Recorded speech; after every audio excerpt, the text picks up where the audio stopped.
in the committee, in the plenary on the budget deliberations. This committee will tackle the issues today surrounding the unauthorized proliferation and use of government documents by foreign nationals, such as the certificate of live births, passports, and tax identification numbers. So let's now take the oath of the resource persons. May I call on the Director General, Attorney Rudy Kimbo, to administer the oath. Thank you. Those who are here because of the invitation, those who are here representing those who have been invited, including those in the back who were given invitations, especially the regional directors of PSA. Kindly.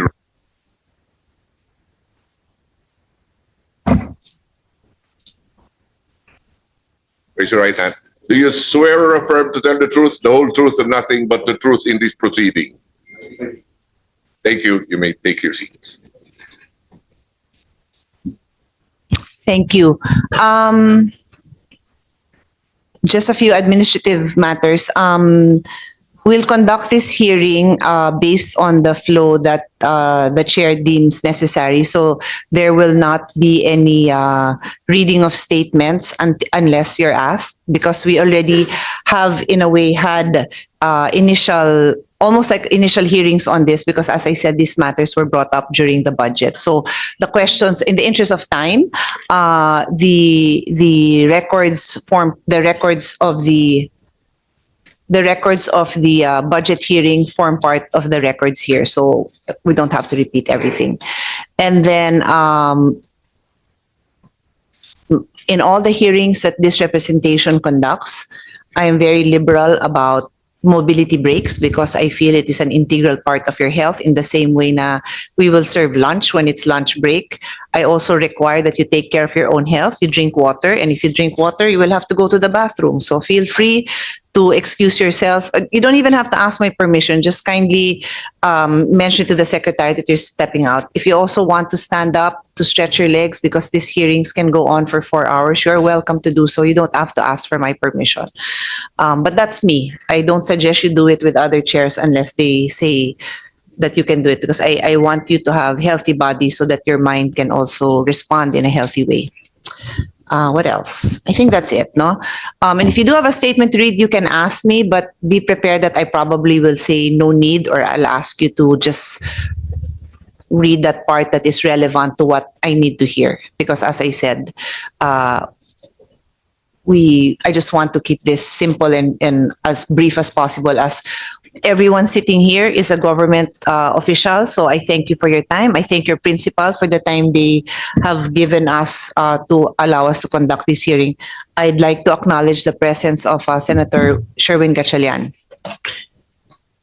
Good morning. So I normally give our colleagues the opportunity to make an opening statement before me, but since he literally just sat down, I will give him 5 seconds to open his notebook and to look at his notes and decide, or I'll go ahead, no? I'll go ahead, and then because the nature of my opening statement will be directly go into the questions. And may I ask the Secretariat and my team to remind me, as new senators come in, I will just remind them of the flow of this particular hearing. Senator Sherwin, I was just saying, for this particular hearing, because the issues were already raised during the budget deliberations on the floor, I will not start with position papers and statements, no? And by the way, some of you have submitted, and you're always welcome to submit any document that you want to the committee. So I will just go straight into my questions.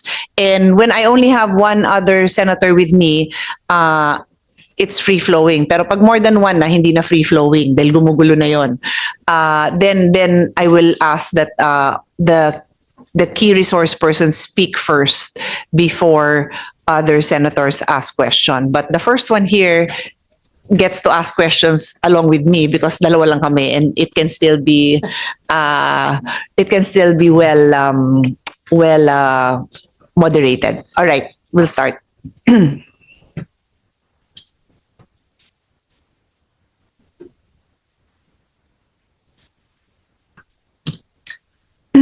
So there have been quite a few reports on unscrupulous foreign nationals posing as Filipinos by using legitimate, supposedly legitimate government issued documents. I say legitimate because in previous hearings, they have been confirmed by various officials that they are legitimate, no? So that is why I use the term legitimate. But we will establish that again today.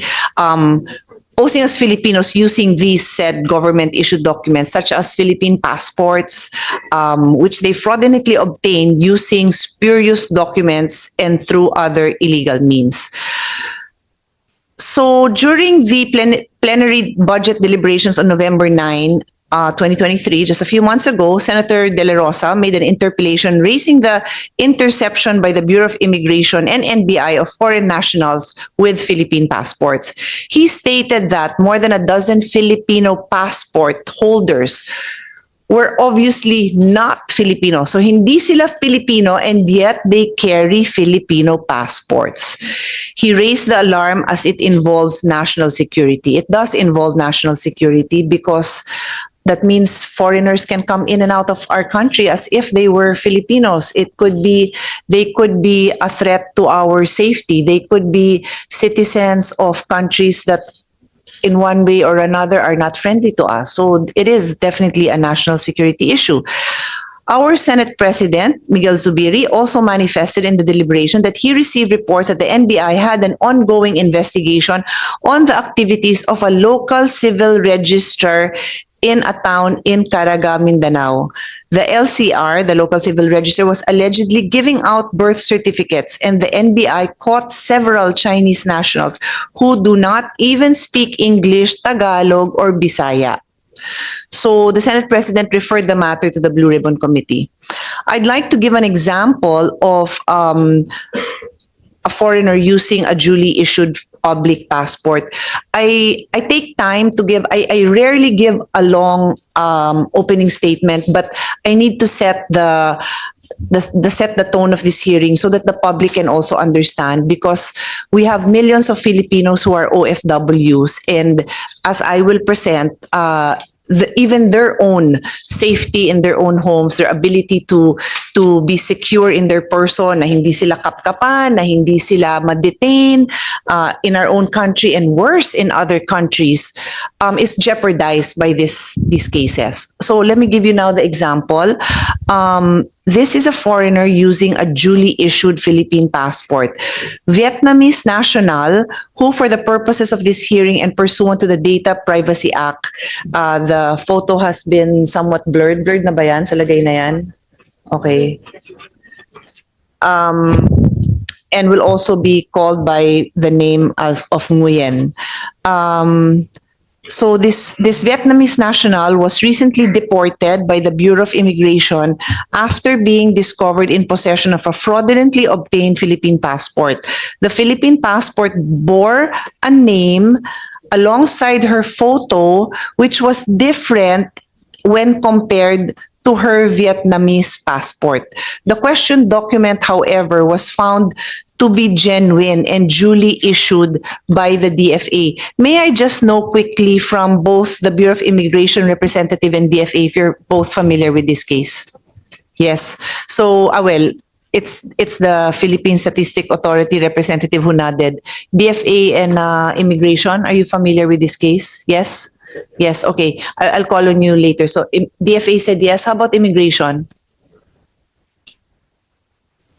Excuse me. Who's here? Kayo po. Mr. Supan, you're the one here from... Are you familiar? Sorry, can you turn on your mic? With the particular case, Madam Not Chair. ba? Ay, kasi kayo humuli. So I'll just ask my staff to approach you. No? Baka naman familiar kayo, kaya lang nga tinago nga sa ibang pangalan. So I'll ask our secretary to approach you. Okay? Just pull him aside so that we can discuss this. And reminder lang that we're not using the person's real name. So this example is just the tip of the iceberg. The Blue Ribbon Committee conducted its own investigation, the Secretariat, and came across the case of an OFW this is another case, no? For purposes of this hearing, and again, pursuant to the Data Privacy Act, will be referred to as Jane. This is a case naman of identity theft. So, in this case, si Jane, the Bureau of Immigration intercepted Miss Jane as said person was a passenger departing at Naiya bound for the Kingdom of Saudi Arabia via PAL due to inconsistent statements. This person, si Jane, sabi niya she is traveling for the first time, but the records of our Bureau of Immigration revealed that she had already had previous travel. So may inconsistency kaagad na nakita.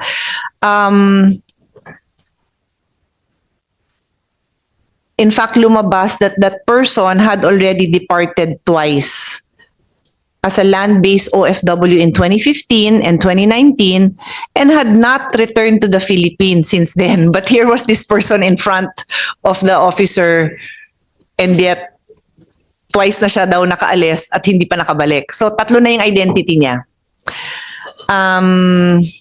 According to Miss Jane, yun nga, it was her first time to depart the country as an OFW. She was not aware at all that there's another person allegedly using her identity at all. And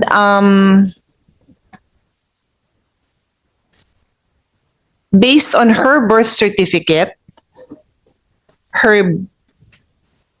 she has a particular birth date. I just won't reveal it na lang for her identity. Born in 1993, but she alleged that it was changed to 1990 by her recruiter in Maguindanao. So dun pa lang, kahit yung totoo niya na siya na yung totoong tao, na-change pa. To make it appear daw that she was compliant with employment age requirements. So, pinatanda siya. And then she claims to have paid 1,500 for a new birth certificate. The recruiter was said to have taken possession of her passport and other documents and blocked her off since then, the 2014 recruiter. So, anyway, can I now ask... BI, are you familiar with this case? Yes, Madam Chair, I'm the one who interviewed the passenger. Okay. So this one you have personal knowledge Yes. of talaga. Okay. The previous is... All right. Okay. And is the DFA familiar with this case? Yes, madam. Okay. So sinabi ko na, pangalanan siya na Jane. Yes. Okay. Anyway, what happened here was, so it's you, what do you have a title to your immigration officer? Immigration Officer Supan. Okay. So Immigration Officer Supan was the one who interviewed her, and the outcome was her departure was deferred and endorsed. The person was endorsed to BI, Border Control and Intelligence Unit. So you turned over this person. But yeah, so basically, hindi na siya nakaalis. Yes, Madam Chair. When was this again? When did this happen? January 25, 2024. 2000? Just this year to 2024. Just this year. Okay.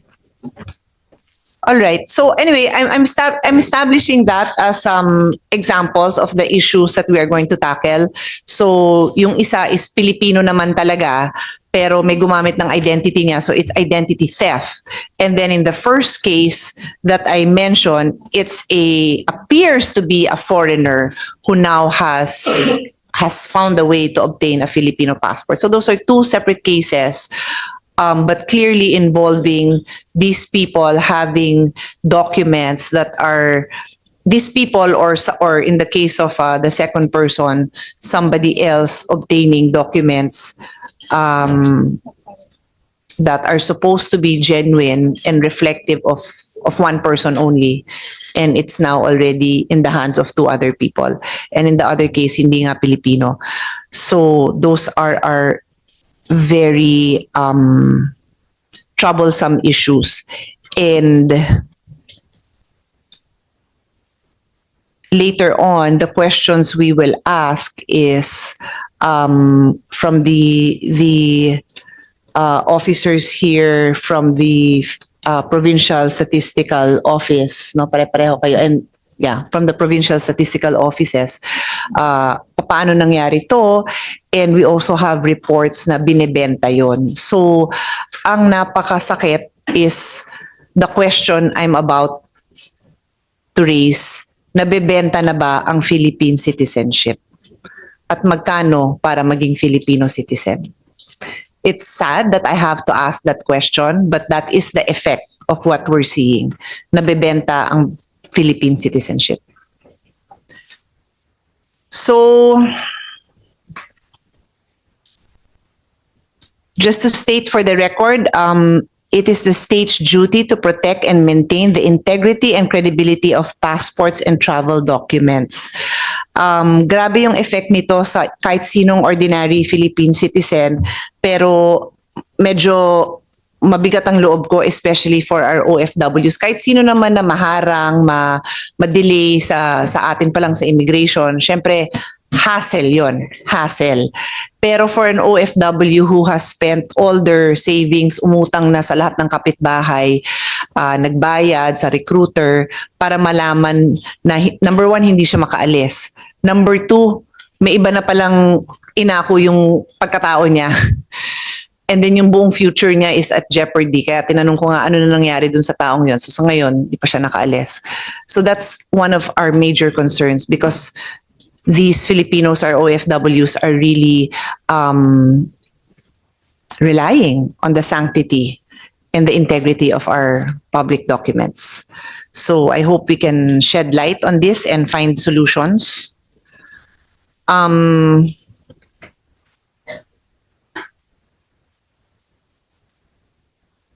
Yeah, I'm ready to start asking questions, as I said, but I'd like to ask Senator Gatchalian if you'd like to make a few statements, and then I'll proceed with the questions. Go ahead. Thank you, Madam Chairman. Madam Chairman, my interest in this hearing is related to the raids that were conducted on Pogos. And I remember in one of the, I just pull out my notes, one of the raids that was conducted by the Presidential Anti-Crime Commission on Smart Web Technology Corporation in Pasay City that took place in October 27, 2023. The Committee on Women, chaired by Senator Risa Ontiveros, went there to personally inspect. I went with her. We personally inspected the vicinity.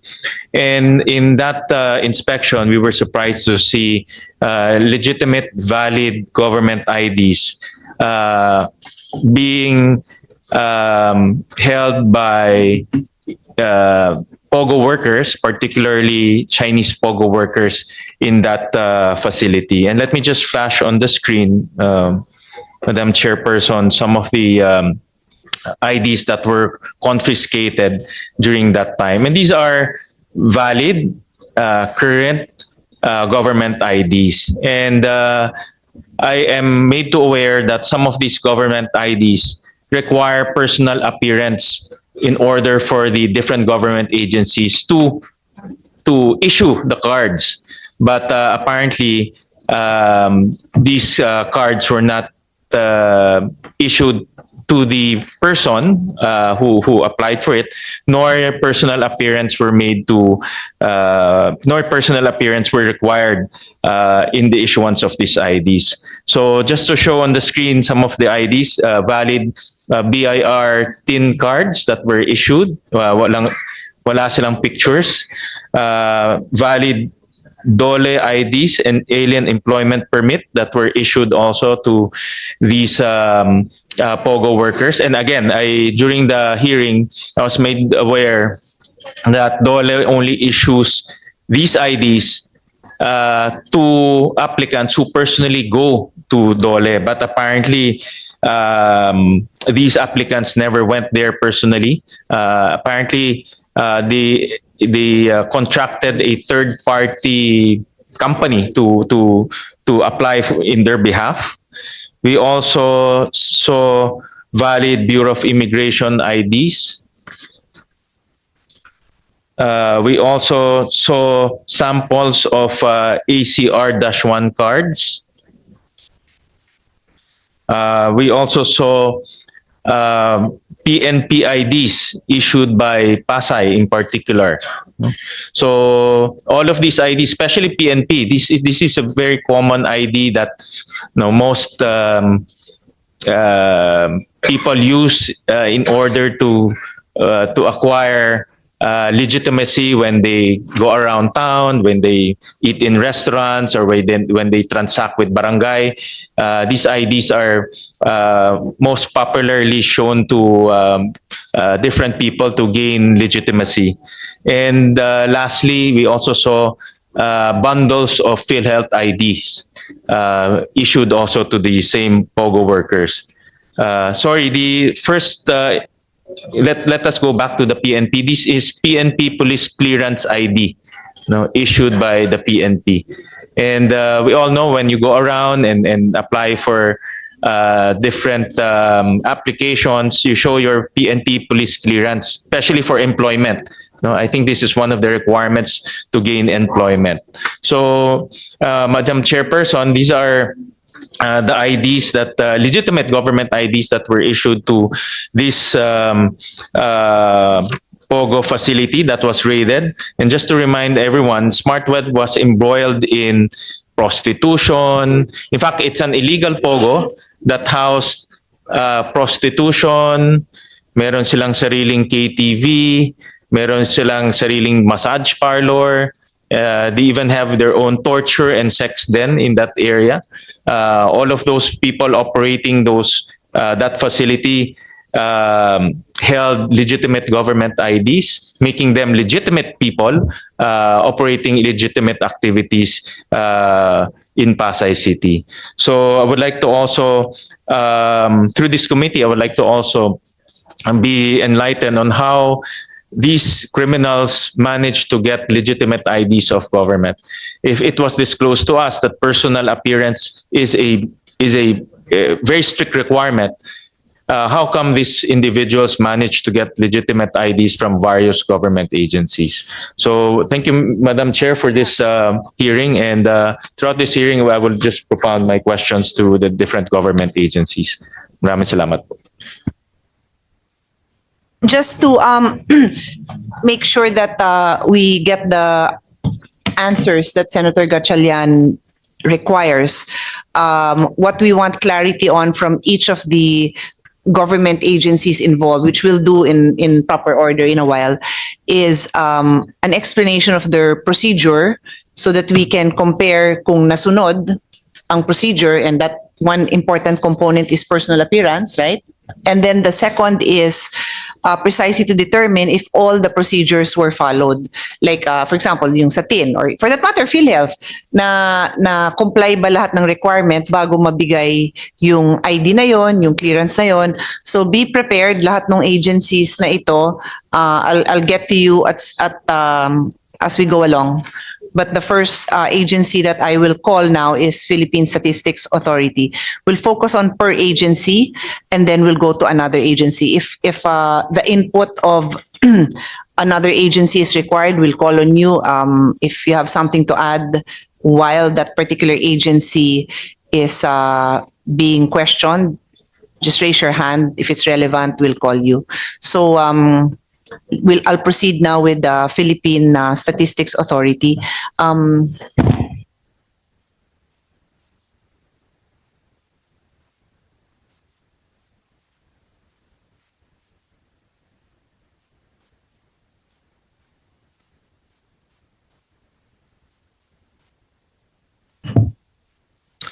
So, Mr. Clemente Manaog and Miss Marisa Grande, kayong dalawa lang, no? And then I suppose you have staff with you. And then of course the from the different regions, right? The regional offices, right? Provincial offices. Okay.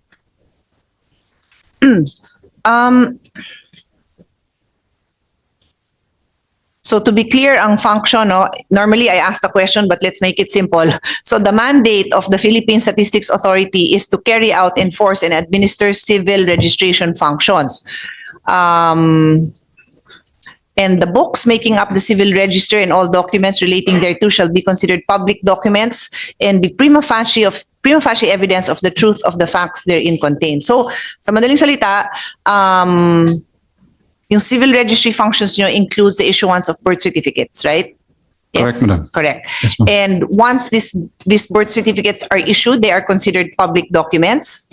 Correct? Yes, ma'am. Yes, ma'am. And as the law states, they are prima facie evidence of the truth of the facts therein contained. Contained in the Yeah. So kung nakalagay doon, si person X was born on this date, it's prima facie evidence that that is the birthday of this person. Correct? And That's correct, born in a ma'am. certain province, and obviously may hawak siyang birth certificate. So the primary, I think one of the most important fact being established is that Filipino yung taong yon. Correct, ma'am. Okay. So with those premises, oh, I can't believe it. Senator Bato, with the stealth of a policeman, sat down and I didn't even notice that you're there seated beside me. Either you were so quiet or I was so focused on the response. Either way, we acknowledge the presence of Senator Bato de la Rosa. And for your information, sir, I already put on record that it was Your Honor who brought up this issue during the budget. We've established that at least as a fact that your statements form part of the record of this hearing, so they need not be repeated. But when you ask questions, of course, you may follow through on that. So what we have done so far,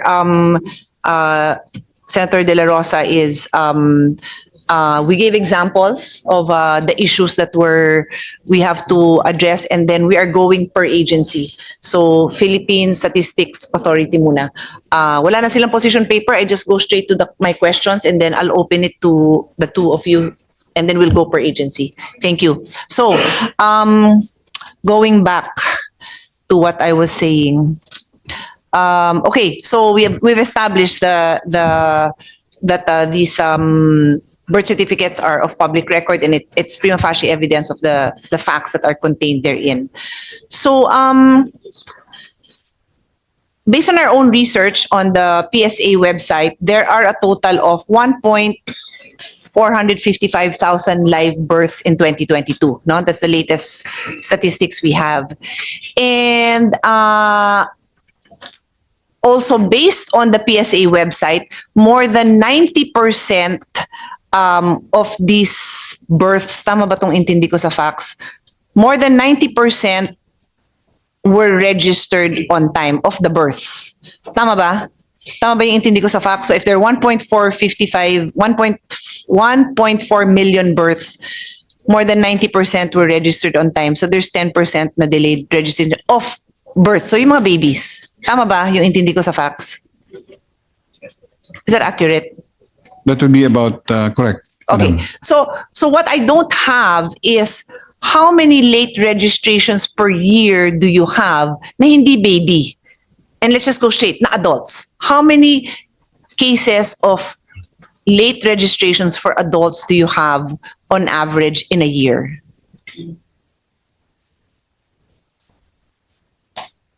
Ma'am, we can check that from our records. We have not that ready at this time, but we can provide that, ma'am. Well, kasi for me to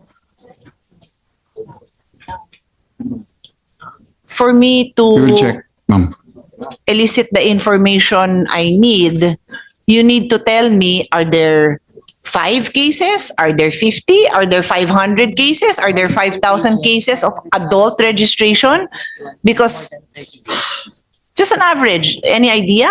A dozen?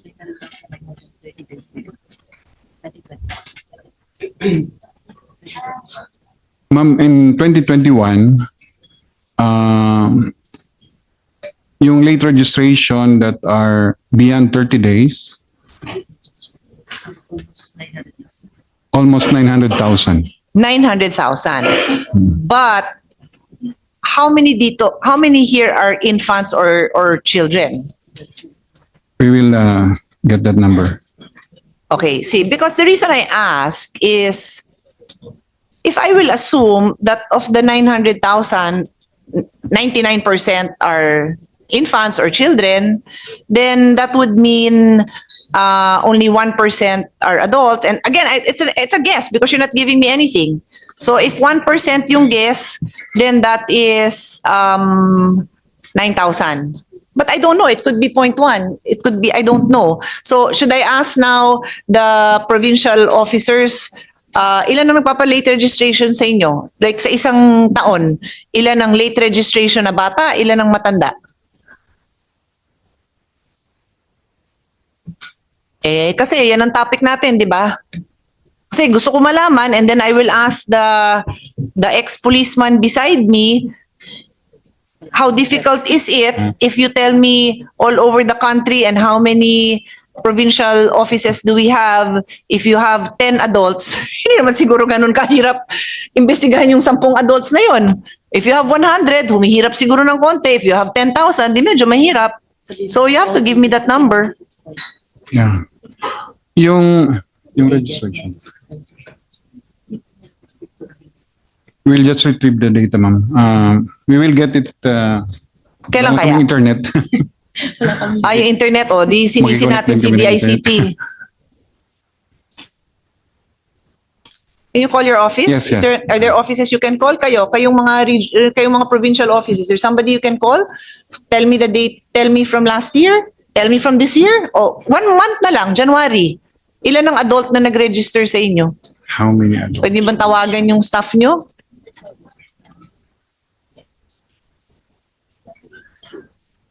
Kasi you're all aware, di ba? The reason for this hearing is that there are adults who have documents that are somehow not consistent with them being Filipino. So I would suppose you would come here to tell me ilan ang kaso natin na ganon, out of how many. Ano ba? Mag-break muna tayo?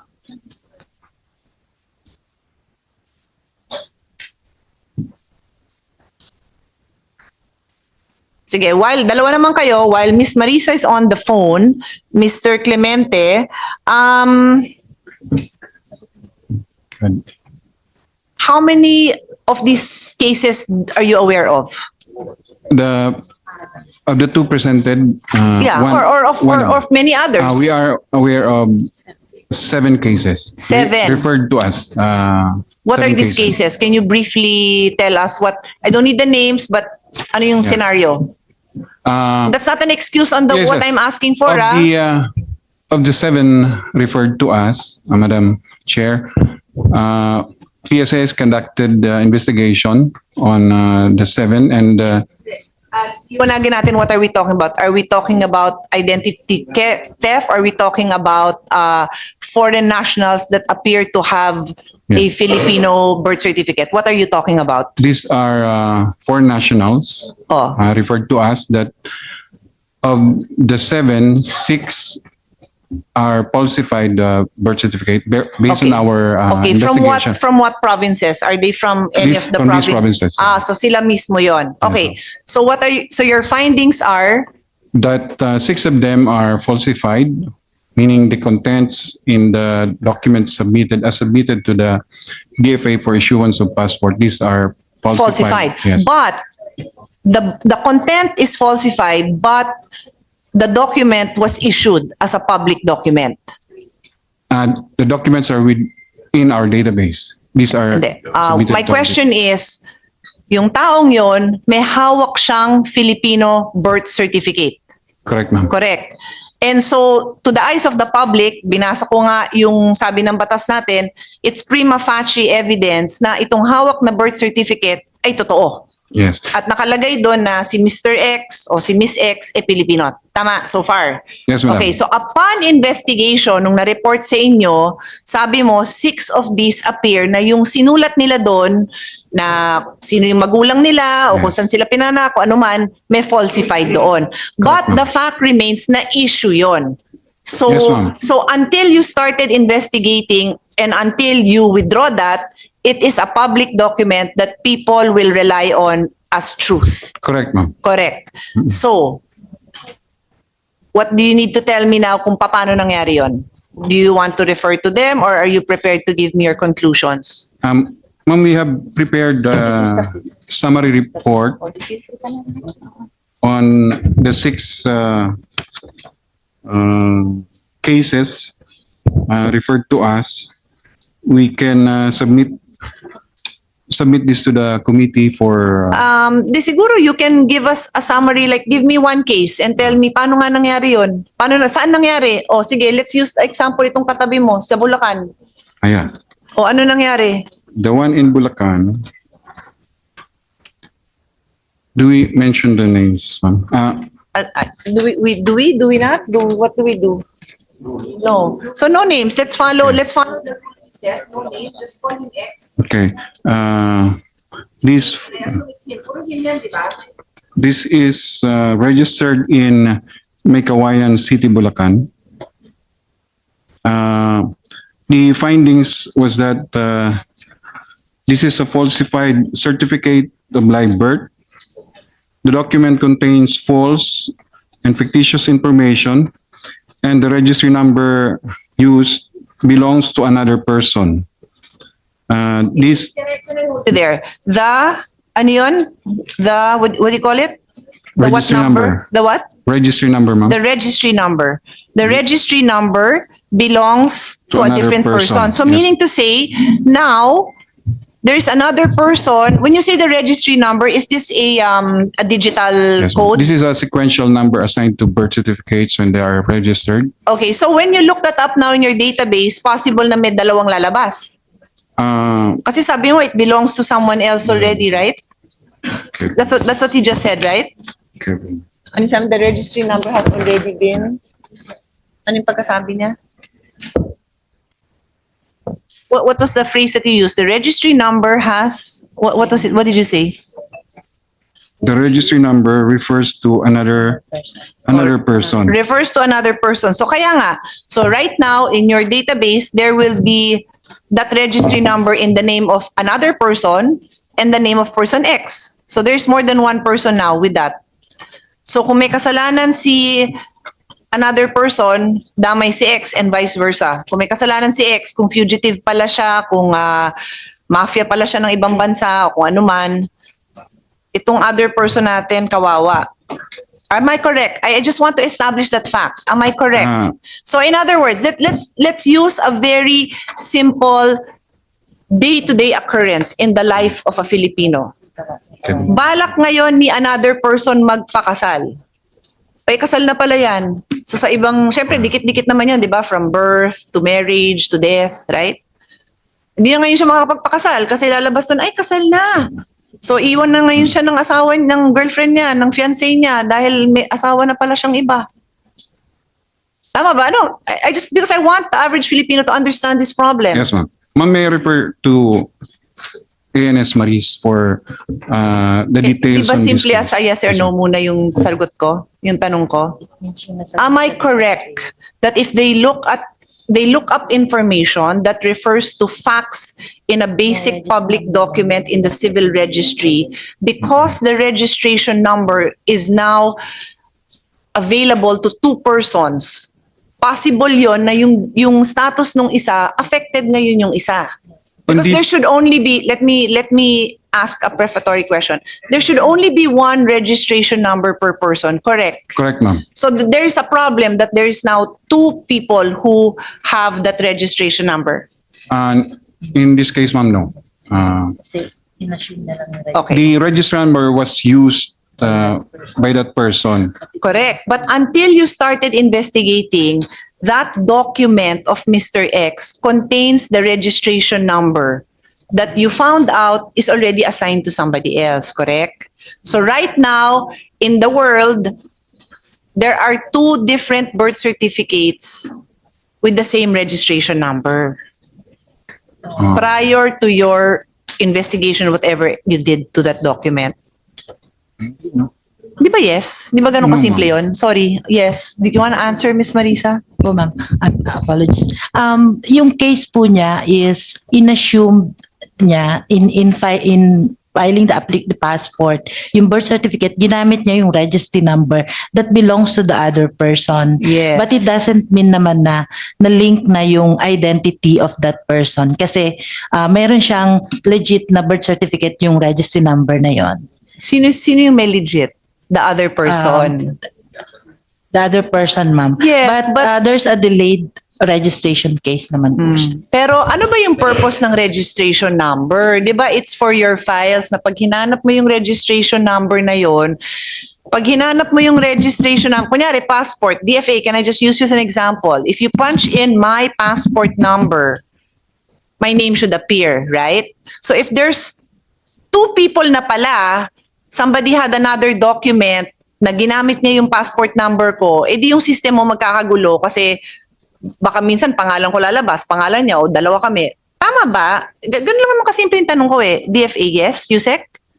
Correct. So bakit kayo ba't hindi nyo masagot ako ng yes? I'm trying to understand ha. I'm not judging. I am just trying to understand. Madam Chair, the submitted birth certificate is a falsified document. That Correct. use a different registry number that belongs to other person. Pero hindi po yun yung nasa database namin. And similar to the local civil registrar din po. Madam Chair, can I interject? I know. Can I interject? Yes, because I'm not understanding what's Thank you, being said. Madam Chair. Yung paano nangyari yun? Paano nangyari? Sir, it's a falsified call B Kaya that nga, was submitted paano nangyari yun? for passport. So, Can you give us, kahit na tourist lang, kayo man talaga ang PSA, can you give us your theory? Bakit nangyari yun? Paano? Paano nagkakaroon ng ganong falsified document? sir, the information were in that call B that was submitted contains different information. So, kumbaga it's a falsified call B. So, hindi yun yung real na kanyang birth certificate supposedly. Kaya nga, kayong nandyan, kayong expert dapat dyan. You help this committee understand paano nangyari yun. Imposible naman hanggang ngayon, wala pa kayong theory na nakakam up. Bakit nangyari yun? Saan kung falsified yan, saan posible nang galing?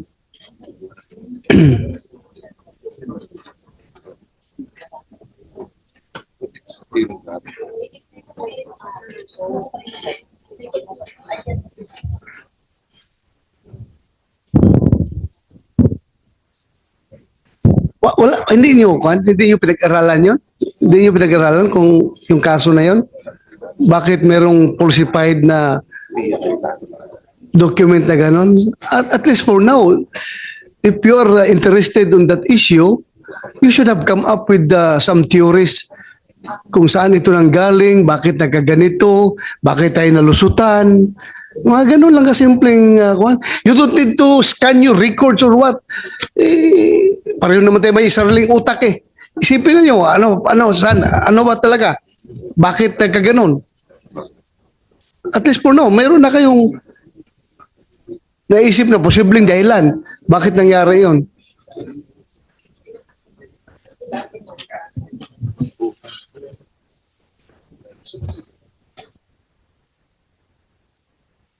Sige na lang, magtanong lang ko ng ibang question. Kung ako gusto magkakaroon ng birth certificate, ako'y pure na incheck, galing China. Dumating ako sa Pilipinas. Gusto ko magkakuha ng passport, Philippine passport. Kailangan man requirement man diyan yung birth certificate. Saan ako pwede kumuha ng birth certificate? Yes, the birth certificate is registered at the local civil registry offices. So, if a person who is not registered within 30 days. So, diretso tayo. Pwede makakuha ng birth certificate sa local civil registrar at saka sa PSA. Okay. You may not be able to get birth certificate because there will be requirements that will be asked from you.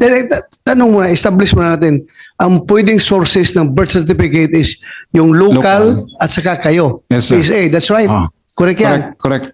Okay. Mr. Senator. So, can you distinguish between the two sources? Okay. So- The local civil registrars are the registrants of the country. They are the only official in the bureaucracy that can register birth, marriage, and death certificates.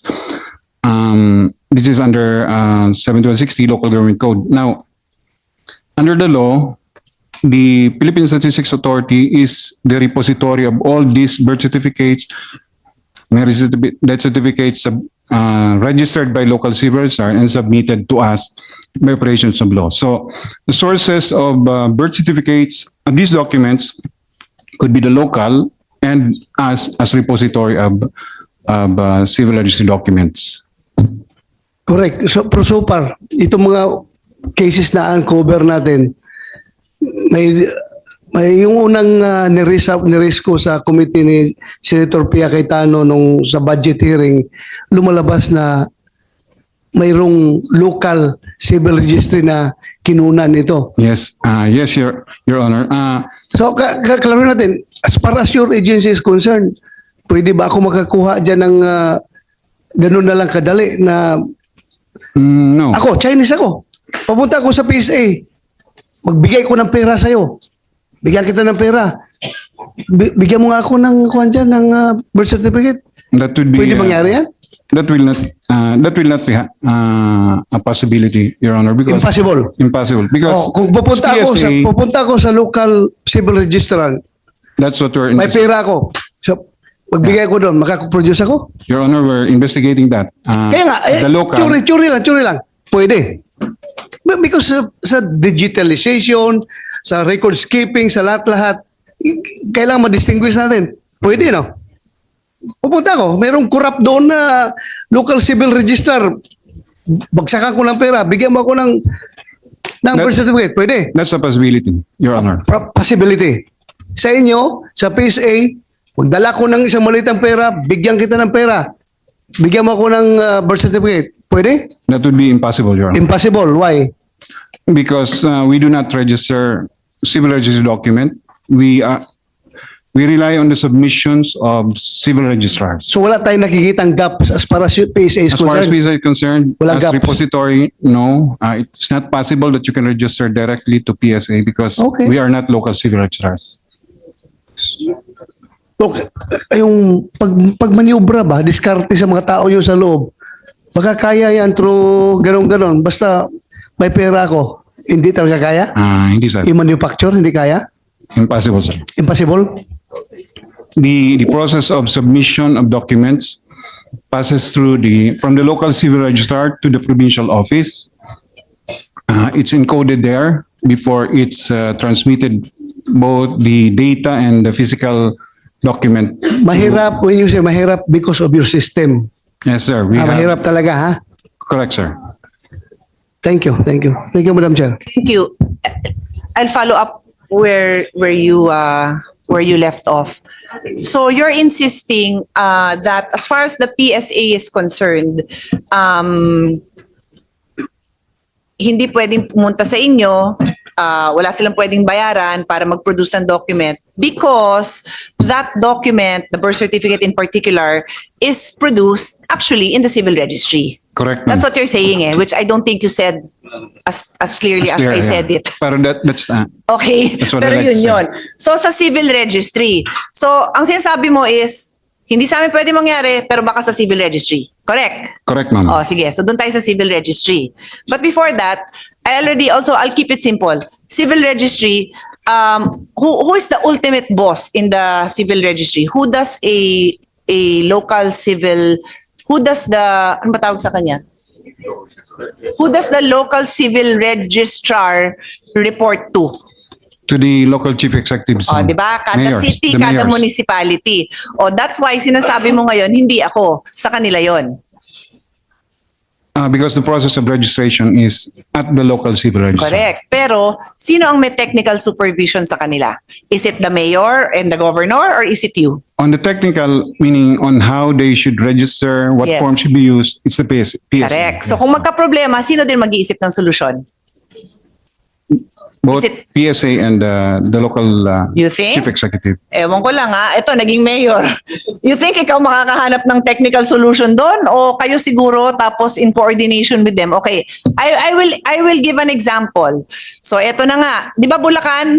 O di pa salita natin yung case na case na to is sa Bulacan. O sige, ano nangyari? Sino si Mr. X? Paano niya nakakuha sa inyo? Actually, as per record po, yung sinubmit po na document, as I understand it sa DFA, is a falsified document. As mentioned earlier po ni Ines Maris, belonging to another person.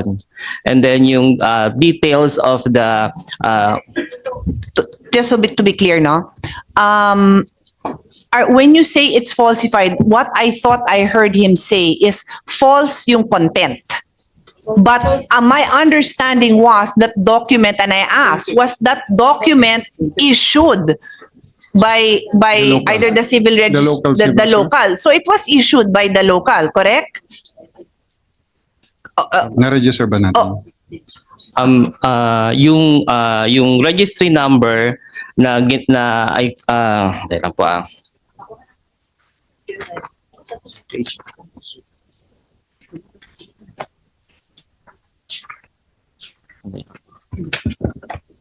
yung registry number po na 2017 95-2651 is belonging to another person. Tapos yung tao po na sinasabi natin ay may late registration po na doon sa local civil registrar, and then it appears na yung mga supporting documents required for the late registration are also falsified po. Madam Chair. It was issued, but basically the late birth registration, well, it was registered. The late birth was registered. Yes po. Yes, okay. That's important. The late birth was registered. I'll get back to you to give way to Senator Bato. Thank you, Madam Chair. Basta klaruhin natin na ikaw, Mr. Elmore Baroquillo, you are PSA Provincial Statistics Office ng Bulacan. Yes po. So, directly under ka sa PSA National. Yes po. Hindi ka local civil registry, ha? Hindi po. Meron tayong local civil registry dito? Wala po, Madam. Walang naimbitahan? Yeah. Pareho kayo? Wala? Oh, so, kung pala ito, Yes. local ka, pero PSA ka pa rin. Ang tawag po sa amin ay Provincial Statistical Office po ng Kaya nga, PSA pa rin. Yes, sir. Yes Under po. PSA. So, hindi kayo local civil registry. Hindi po. Okay, so you speak the same language. Yes po. Okay, thank you, thank you. Okay, so to go back to my question, it is clear that the local civil registrar of May Kawayan ba? May Kawayan issued that birth certificate. The late The registration. late registration Yes. issued how do you say it? Late registered Late birth registered certificate. birth, 'di ba? So na-issue 'yun eh. So we go back to the question. Paano nga nangyari? 'Di ba? Because I already asked and you confirmed the technical supervision is with you. PSA, head office, and now provincial. So makinig po kayong lahat, okay? Kasi every one of the provincial offices represented here, Davao del Sur, Isabela, NCR, Zambales, all have similar cases, correct? Correct, ma'am. Okay, so na late register nga. Oh, and then for the record, I will read the requirements to apply for and be granted a late registration. May negative omnibus certification issued by the PSA. What that means is mag-i-issue ng PSA na negative, wala pang na-register na ganyang pangalan. Okay, so dapat may ganon. Next, meron siyang accomplished affidavit for delayed registration of birth. So yung tao mismong yon, isa-certify niya na I am applying for this late registration. Oh, ito sa akin yung crucial. affidavit of two interested persons. Can you elaborate? Two disinterested, sabi ko ba interested? This. Two disinterested persons. Can you elaborate on that? Who are these two disinterested? As a lawyer, I would assume baka may interest dyan yung magmamana. O so hindi pwedeng kamag-anak. O ang kapitbahay, pwede. Ang barangay captain, pwede. Sino ang disinterested person na yan? Under the procedures, ma'am, yung affidavit of two disinterested person are for persons who may have knowledge of the facts of birth nung nagre-register.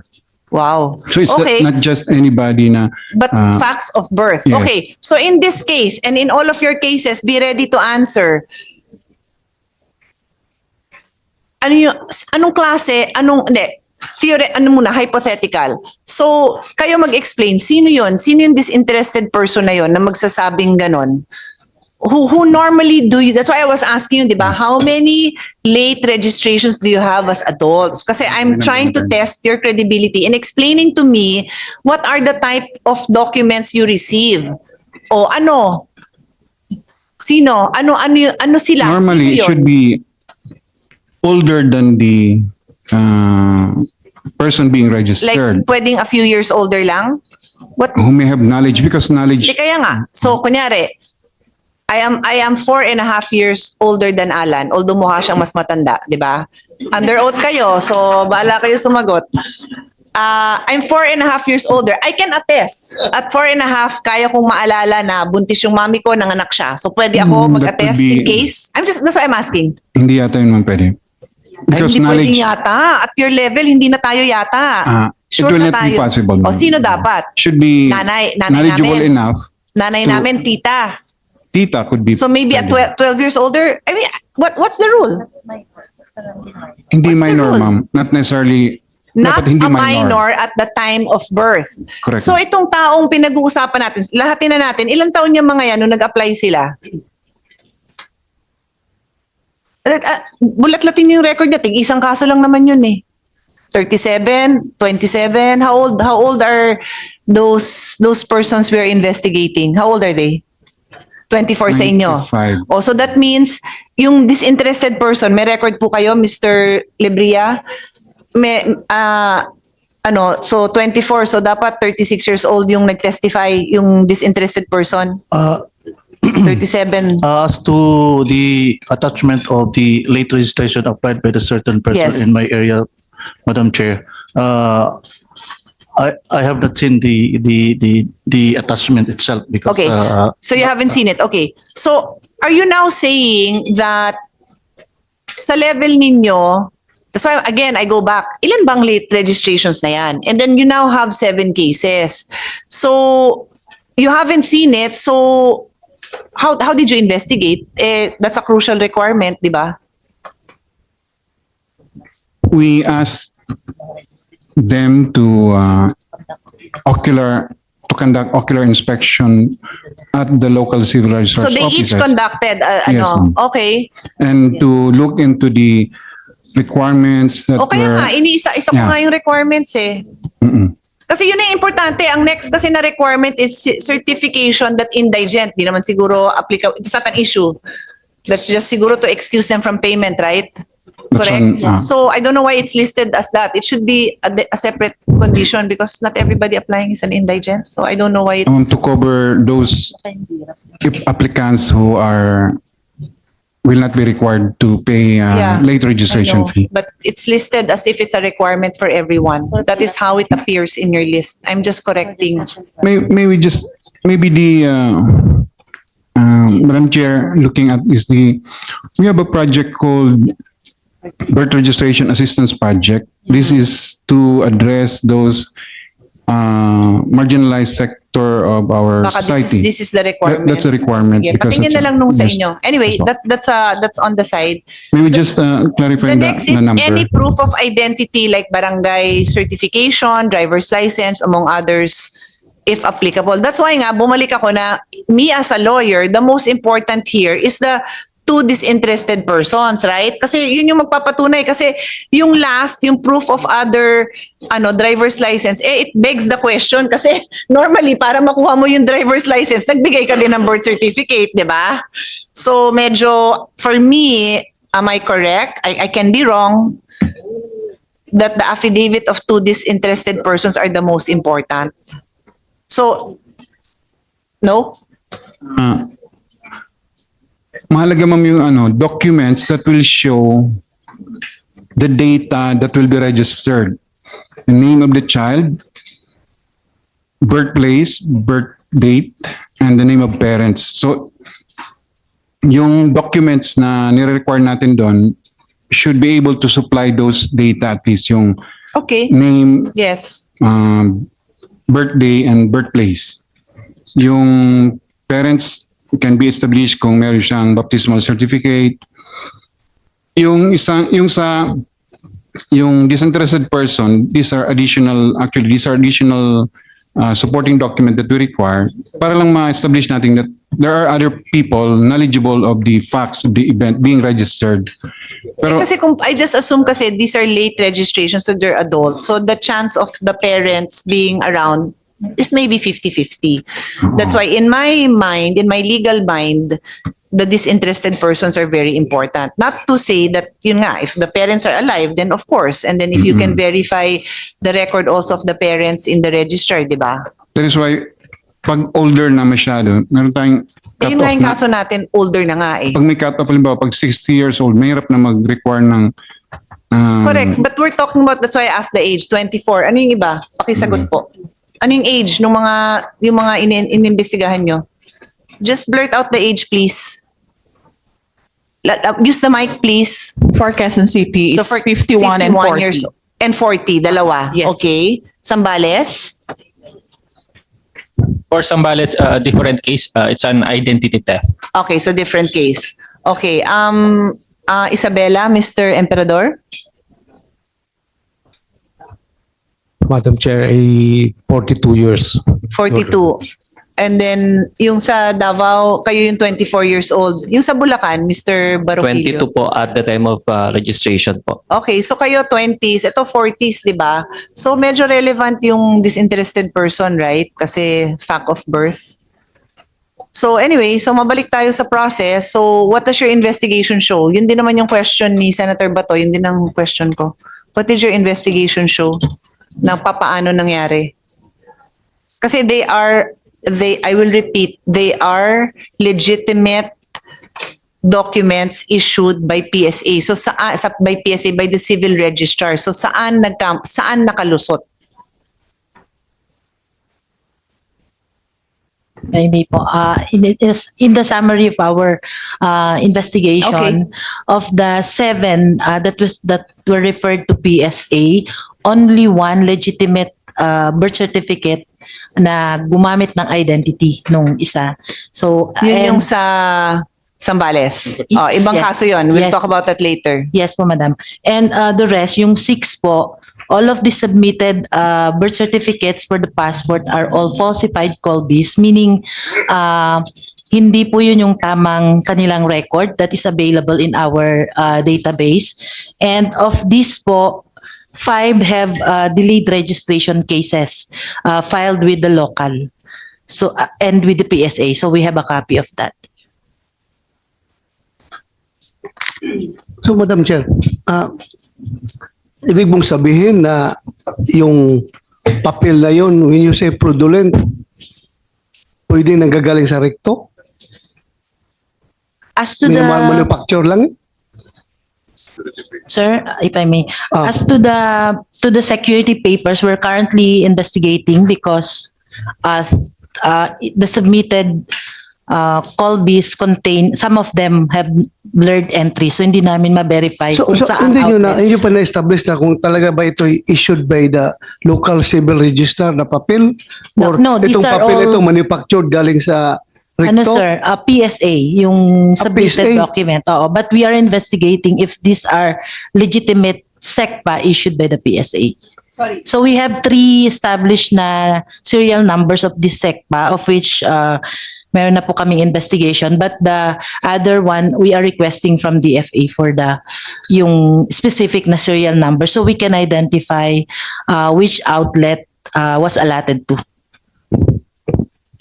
let me summarize what you're saying, no? Five cases, no, involve false information in the late registered birth certificate.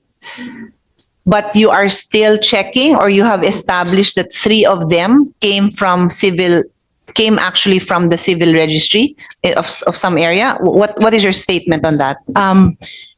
The 7 security paper, 1 is a legitimate, which is the identity theft. Okay. 6 are falsified or unauthorized issuance of birth.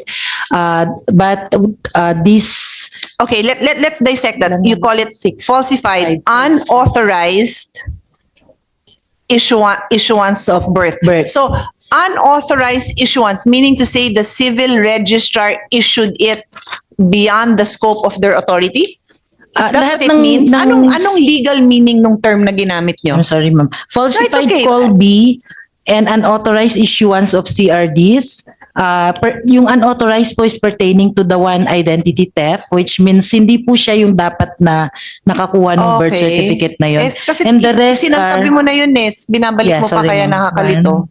1, 2, 3, 4, 5 na falsified call B and 1 negative Okay, birth 5 na certificate. falsified. Doon tayo sa 5. Yes. So you call it falsified Because they are not the one registered with the local and with the PSA. Okay, they are Iba yung not, contents nun, ma'am, nung birth they are certificate. not the one, They're not the records that is found in our system and in also with the local. So, mga fake yun, ma'am. Hindi nanggaling sa, hindi talaga nanggaling, hindi in-issue ng civil registry. Offices, hindi rin, Okay, because for some reason, and what is our basis, nanggaling daw yun doon sa mga lumabas sa hearing. Yun ang sinagot kay Senator De La Rosa na legitimate. Ang ginamit pa nga na word, kaya in my opening statement, I said, I'm using the word legitimate because that is what was told, what we were told, is that nanggaling yun doon. In fact, kayo, ang sabi niyo, ang content, ang erroneous. So medyo iba yung pagka-explain nyo sa akin ngayon. Madam Chair, ito pong 7 documents na ni-refer sa amin for investigation, merong sinubmit sa DFA nito. Ang sinasabi namin, yung nasa DFA na yon, those are falsified documents that become basis for the DFA maybe to issue their sport. Kaya nga, So, klaruhin natin ang meron po falsified. Pakiklaro ang falsified. Because this, upon verification by our local officials, these documents are not at the local civil register at the same time. That's what he's saying. It's not in the local civil. Iba yung nasa database namin. Iba. So, meaning, kung hindi ito nanggaling sa local civil register, hindi rin nanggaling sa inyo, Some other sources. some other sources like recto. Not- Pwede. Pwede? Not PSA and not... Hindi. Sige, klaro natin. Pwedeng nanggagaling ito sa recto. Could be anywhere. Could Your be Honor. anywhere, ha? Yes. So, could be anywhere. But because Bakit? in our database, iba yung nandun sa amin. So, ibig sabihin, ganito, nalusutan ngayon yung DFA. Bakit sila nag-issue ng passport na fraudulent pala yung birth certificate na yun, DFA? Saan DFA? Naisahan, inaamin ba nyo na pwede kayong naisahan itong mga nag-apply ng passport na ito? Sir, good afternoon, Madam Chair. Sir, we Can I, verify the authenticity of the birth certificate. Okay? Kung nasa security paper po, we have our people who can determine kung genuine po from PSA. For the contents inside, we have no way to determine po. So as far as you're concerned, PSA talaga galing yung papel na yun? Yes, sir. Oh, sa inyo pala galing. Sa inyo pala galing yung papel na yun. Confirm mo nila. You confirm also na sa inyo galing yun. Sir, we have to check. As I mentioned a while Ayan ago, yun. Hanggang ngayon, you still have to check. Sir, Katagal na yung kaso na yan. yung tatlo po, yung tatlo, may identified kami na mga serial numbers. So, Okay. we can identify kung saang outlet po siya na-issue, and that is where we are. Kaya nga, ito, tinatawag natin itong mga tao na ito. Dahil sa outlet nila ito nagagaling. Hindi naman, sir. Hindi. Ano? Gagaling sa kanila. Ang issuance po namin, sir, is through our outlets, CRS outlets, not necessarily within their jurisdiction. So saang outlet ang galing yun? Okay. Right. Okay, sir. In our investigation, sir, we have from 13 Martires Outlet. 13 Martires Outlet. That's Cavite. Dinala nyo dito yung 13 Martires Outlet ninyo? Then we have also Davao City. Davao City. Dinala nyo dito yung outlet na yan? Wala, sir. But we as a PSA, sir, nandito naman po kami. Pasay and Parañaque outlets and Tugigaraw. Tugigaraw. Yun po yung mga under So mga outlets you submit to this committee, Madam Chair, yung mga tao na yan na manning that outlet para for the next investigation, tanungin natin sila, bakit sila nag-produce ng ganung papel? Di ba? So very clear pa lang ngayon na PSA paper yon, authentic paper yon, pero fraudulent ang laman. No? Claro? Your Honor, yes, we will comply Wait, kung do you want to invite you. ask her first? You're looking at each other. I don't mind. I'd rather you come up with an answer you can stand by. Do you want a minute to just confirm?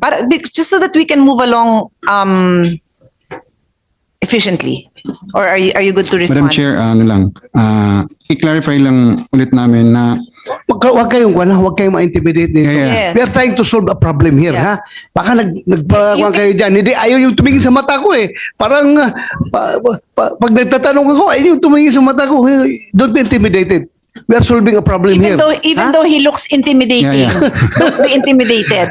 We are trying to solve a problem. yes, Madam Chair, we just would like to clarify that the subject of the investigation that DSA conducted was because DFA, or it was referred to us that at least 6 individuals were issued passport based on documents submitted to them. We requested them to provide us the documents submitted to them so we can verify from our records. So what we did was to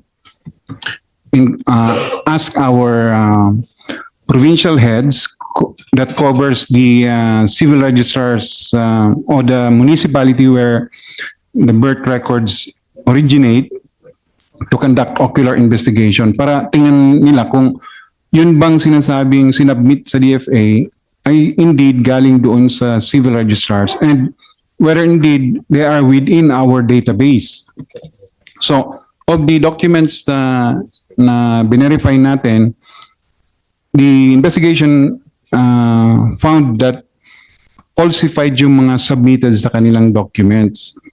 So, we have the documents here. Actually, hawak ko yung lima ng records.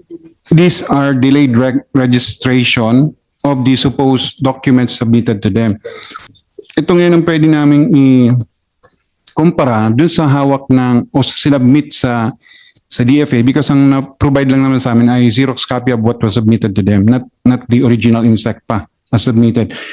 Ito, pinaprint po So namin as of ito. now, hindi mo pa na-confirm na yun Kasi talaga yung physical, official document coming from your office. Kasi as far as DFA is concerned, sabi nila, legitimate daw talaga, official document. Galing sa inyo. On your part, if we can have them, then we can cross-reference it with our record. hindi pa kayo nag-usap, dalawa. So do you have it? Did you bring it, Asek? Madam Chair, when passport applications are submitted, we verify the authenticity of the birth certificate. We make a photocopy, and then we give back the original birth certificate to the holder. applicant. Yeah. ma'am. So do you happen to have that photocopy that you're of the subject cases? We do, ma'am. Can you go to the side and compare your notes and then tell us? And I just want to confirm, colleagues, no, and for the record, that during the budget deliberations, DFA Office of Consular Affairs, in a letter to Senate President Zubiri, emphasized that the certificates of live birth that were presented to the DFA by most of these foreign nationals that were under investigation for passport applications are in their original PSA security paper form, and that these certificates were late registered mode of birth is either through midwife or hilot, and that the parents indicated in these documents are Filipinos. So that will be the next question I will ask, but I need you to go to the side, whether it's your staff, whatever, I don't care. Kindly go to the side and compare your notes. But I think what's one crucial element here is how did they get hold of the original? I think that kaya nga security paper yon, right? Naka-vault ba yan? Naka-vault ba yan? O naka-vault. So ngayon, lahat nitong subjects na to dun sa specific civil registry offices, tatawagin natin yung officer, yung civil registrar ng office na yon. Correct. To find out. For the record then, kasi the first hearing we have is from the policy level. So that's why we didn't clutter our hearing with everybody yet, no? But do you have any, you want to proceed or I'll let them go to the side and compare? Yes, Madam Chair. Or you can submit it. Ano bang? May I move, Madam Chair, na isama natin sa invitation yung outlet mismo na pinanggalingan ng papel na yon. Yung sabi mo, ano yung mga outlet yon? These are civility outlet where documents can be requested. Kaya nga, anong outlet yon? So kung saan meron yung- Tugigaraw, yes. meron. Tugigaraw. We have 67 outlets. 7 so outlets. Kung sino yung involved, we can Isama ask them natin, to come. Madam Chair. Akala ko ba sila to? Iba pa ba? Iba pa yan. They are the provincial heads where the No, but I thought it's the civil registrars from these particular districts or what provincial, right? yes, where the documents originated, Madam Chair. Pero yung sinasabi kanina on the outlet where it was requested, supposedly requested, Yeah, kasi but that would fall under their jurisdiction. Sa lugar nila, di ba? not necessarily, ma'am. Eh, ba't sila nandito kung hindi sa inyo? Registration Ba't namin kayo inimbita? Registration. Madam Chair. Ano? Clarificatory. So you can register in a different area and then get your birth certificate in a different area. Possible yan. Like in this case, they registered in this particular area, but they received or they got their birth certificate From other original from another area. Yes, Madam. Yan ang nangyari dito. Yes, sir. Because once the document is registered and in our database, PSA established at this time 67 outlets nationwide where a Filipino can request for birth certificate in any of those outlets. So parang access kasi yung ino natin. We address that. We would like every Filipino to get birth certificate wherever they are residing now, even if they're living different place from where they were born. Well, that's a good feature so that our kababayans can get their birth certificates anywhere. No? But obviously, it can also be abused. No? Meaning, they registered in a different place with the intention of getting it from somewhere else. So baka may ibang kausap sila. Can an LGU register and issue birth certificates? Can an LGU register and issue birth certificates? The LGU through the LCR, To LCR. through the LCR is also allowed to issue birth certificate upon request of the LGU Pwede rin document sila. owner. Yes, So, po. aside from the outlets, the LGUs can Of course, also so issue. because they are primarily the owner of the birth certificates. Yeah. How many LGUs, how many LCRs are there nationwide? 1,634, Your Honor. All right. So supposedly all of these should have one civil registrar Yeah. mandated to register all vital events in their jurisdiction within that municipality or city, Your Honor. Itong anim pinpointed is non-LGU. It's PSA that registered and issued the birth These are certificates. within LCRs, registered at LCR. Because LCRs to. we cannot register on ourselves. The PSA office, either at the provincial or regional, national, no mandate to register. You're just a repository, correct? Yes, Okay. Madam Madam Chair. Chair, may I suggest also to invite the civil registrar of that particular LGUs because apparently they're the ones who So, receive. so we need, or maybe you can put it on record now para hindi tayo nangangapa who are we calling. Let's establish, and you be the one to give us the names now. Where were these persons registered? Where did they register their late births? And then where, if any, were such certificates requested and issued? Kasi if there is really some kind of syndicate, then baka same areas yan. Right? So are you prepared to tell us? Are you going? Check your record so that you put it on record so that we will issue the necessary invitation for the next hearing. But anyway, we seem to be getting the answer that you're investigating. But may I remind PSA that during the budget hearing, no less than the Senate President, while presiding and listening to the questions of Senator Bato de la Rosa, manifested that he had also received complaints. And at that time in November, it was already referred to the Blue Ribbon, and you already were told to investigate. So I really expected that I'll hear the results of those investigations now. Yes, ma'am, we have the results of the investigation and we are ready to submit it to the committee. Ready na pala? Ba't ang dami pang tanong? Di pa ba namin natanong yun? We have the signed investigation report of PSA and isubmit namin sa inyo upon request. Hindi mo ba pwede i-summarize? Yun lang naman yung inaantay natin. Ano ba? Are you uncomfortable about something? No, ma'am. Okay. We are, as mentioned dun sa reply namin to the committee, ma'am, fully cooperating with this investigation and actually conducted ourselves investigation. Yes, And this is Findings, dito, findings. Oo. Medyo mahaba lang siya, pero ito yung summary namin. So, Paul, are those cases related? yes, ma'am. These are the 7 No, referred but I mean, are they related to each other? Like, Yes. they are. Yes, So ma'am. it makes the report simpler, di ba? Kasi parang isa na lang. Okay. So, on the case ng Pasig City, not mentioning the name, so the findings of the investigation is that the one submitted to DFA is not within our database. The certificate of live birth of the subject with registry number 2921, 2921 is not in the records of LCRO of Pasig City.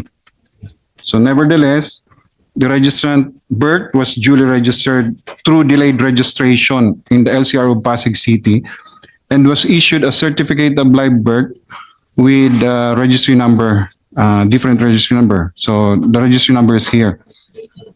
On the next case from Mekawayan City, again, the one submitted to DFA is not in our database. So this is also a case of falsified certificate of live birth. The document contains false and or fictitious information, and the registry number used belongs to another person. This document has distinct registry number and the birth registration number from a late registration in that LCRO in Mekawayan, Bulacan. The next case this is the case of identity theft, the one from Santa Cruz, Zambales. This document, the one used for the issuance of the passport for this person, this is in our database. So this is a case of identity theft because in this case, the registrant assumed the information of a dead person. So ito yung kasong, the first case that was shown by Madam Chair. So ang findings dito, the certificate of live birth was processed through the BREX. Accordingly, the Civil outlet no longer evaluates the request made through the BREX partner. So dito po sa kaso, we have a facility called BREX. This is a batch request query system where local government units are allowed to accept requests for birth, marriage, and death through the LGU. So the LGU transmit this request to an outlet where they can request for certificates coming from PSA. Is it a request for a copy of the certificate or is it a request for registration? For a copy of birth certificate. For a copy lang? Yes, yes po. Okay, so can you repeat your whole sentence? Because So I did the not know what BREX, BREX this is a means. facility we allow where we enter into MOA with LGU. For that LGU that do not have outlet where they can request for birth certificate, we allow them to accept request for copies. Kasi what we cater sa BREX is yung mga walang outlets, kailangan ng tao ng birth certificate. So they can go to the LGU, request for the copy, and that... By one batch, the LGU Yes, will through the actually. I batches. understand. So Yes, go po. back to what you were saying now that I understand the term that you used. Yes, so on the case nito ni Santa Cruz Zambales, the certificate of live birth was processed through the BREX.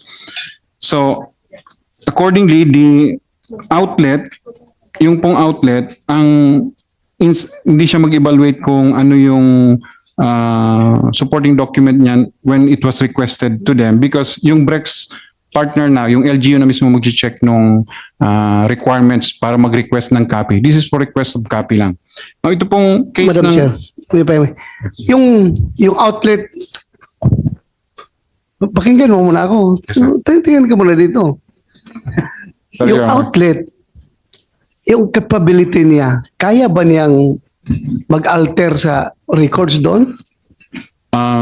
Your Honor, ang outlet po natin, parang ito ay mirror site ng ating database na nandito sa central office. So, Mirror? Yes. So, Kung ano ang meron natin dito, yun lang ang marirequest nila doon. So actually po, pag nag-request ka sa outlet namin, we have 67 outlets nationwide. So if you go to an outlet, you request for a copy of birth, marriage, or death certificate or SENUMAR sa isang outlet. So i-enter yung request mo. Isusulat yung pangalan na nag-request ng isang tao. And then that request will be sent electronically to central office. Then it will be printed, it will be searched at the central office. We have 2 back-end offices where the searching is done electronically. And then that, upon finding the document, it will be sent to the outlet for printing. So it will be printed. There's no way na pwedeng mabayaran yung outlet.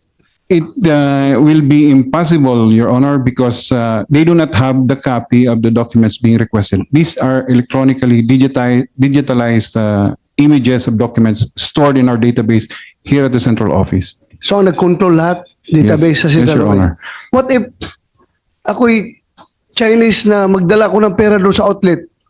Sabihin mo, hatiin nyo doon sa central office. Tawagan mo yung central office doon na i-manipulate yung record doon para makapadala ka dito makapadala sila sa outlet ng ganitong papel. I would categorically say, Pwede. Your Honor, that it is not possible. Not possible. Ang nag-control ng data ninyo is central. Correct, Your Honor. Central. So, kung sila nag-control doon, pwede lang ma-alter yung mga records. Kung sila nag-control. There are protocols in when to enroll or upload the images of these documents. And these are not controlled by one person. These are systems, computer systems that cannot be altered by just one person. And So, meaning to say, masasabi mo na mahirap bayaran ang PSA.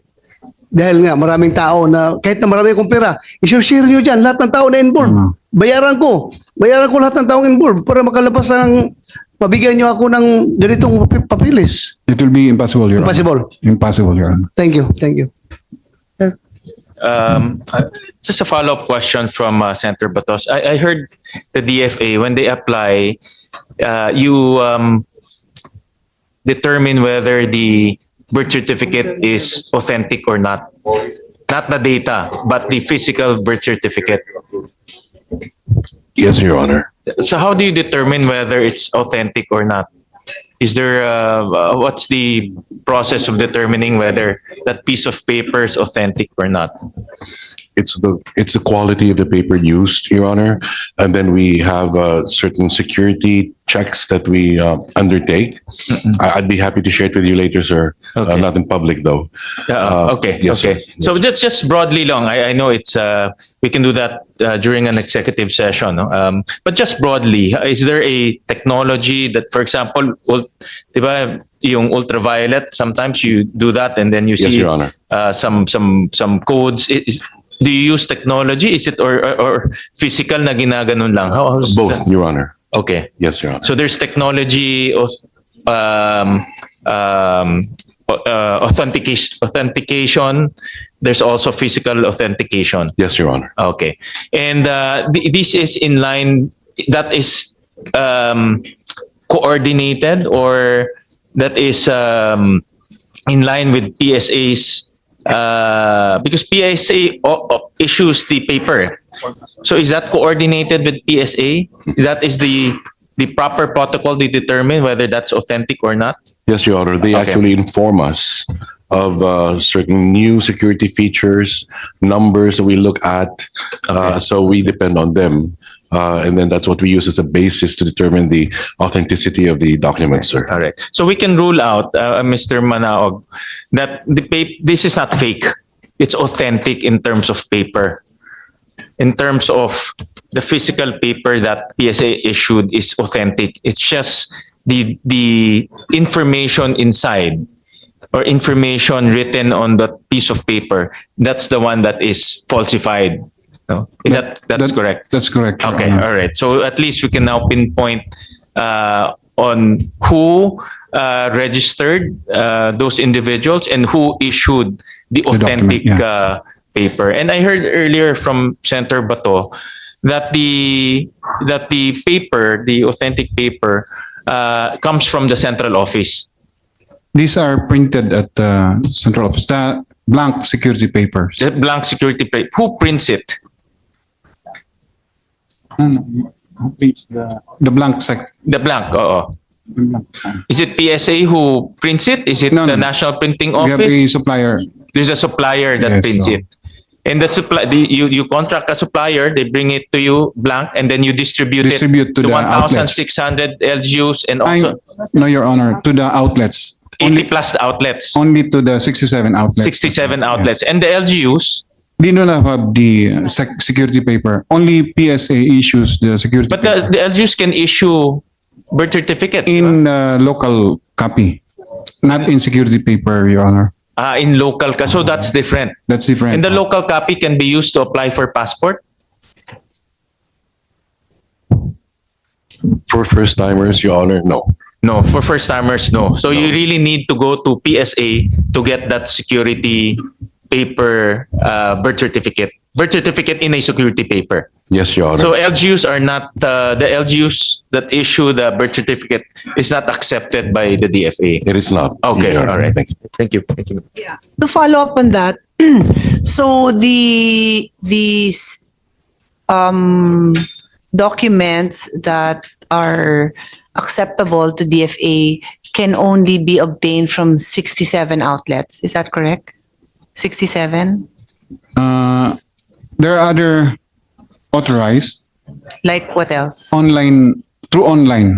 Online, but who? Who is the repository? Who does that online request go to? We have the Service Center. The what? This is a, they can apply either by phone in. Oh, pero that Phone goes to and- PSA. That will be Yeah, and where? The head office? at the Paano ba? we also have Central? one central outlet Okay. at East Avenue. That's the so biggest. that's just the outlet. mode of request eh. Pero saan nanggagaling? That's my question. The 67 outlets and what else? Where else? Whether And- whether the person lined up, or called, I don't care about that. I'm asking, where does it come out of? Does it come from one central office or it comes from 67 outlets? Sino yung naglalabas nun? the printing happens at the outlets. Okay, so But is the it searching, 67? yes, 67. But the No. searching of the document is at No, the central but office. ang issue natin, if I'm correct, it's the printing, correct? Printing, It's yes. the printing. Kasi it came out, the issues we are investigating now involves the use of authentic paper, Mhm. but falsified information, right? So where do we look?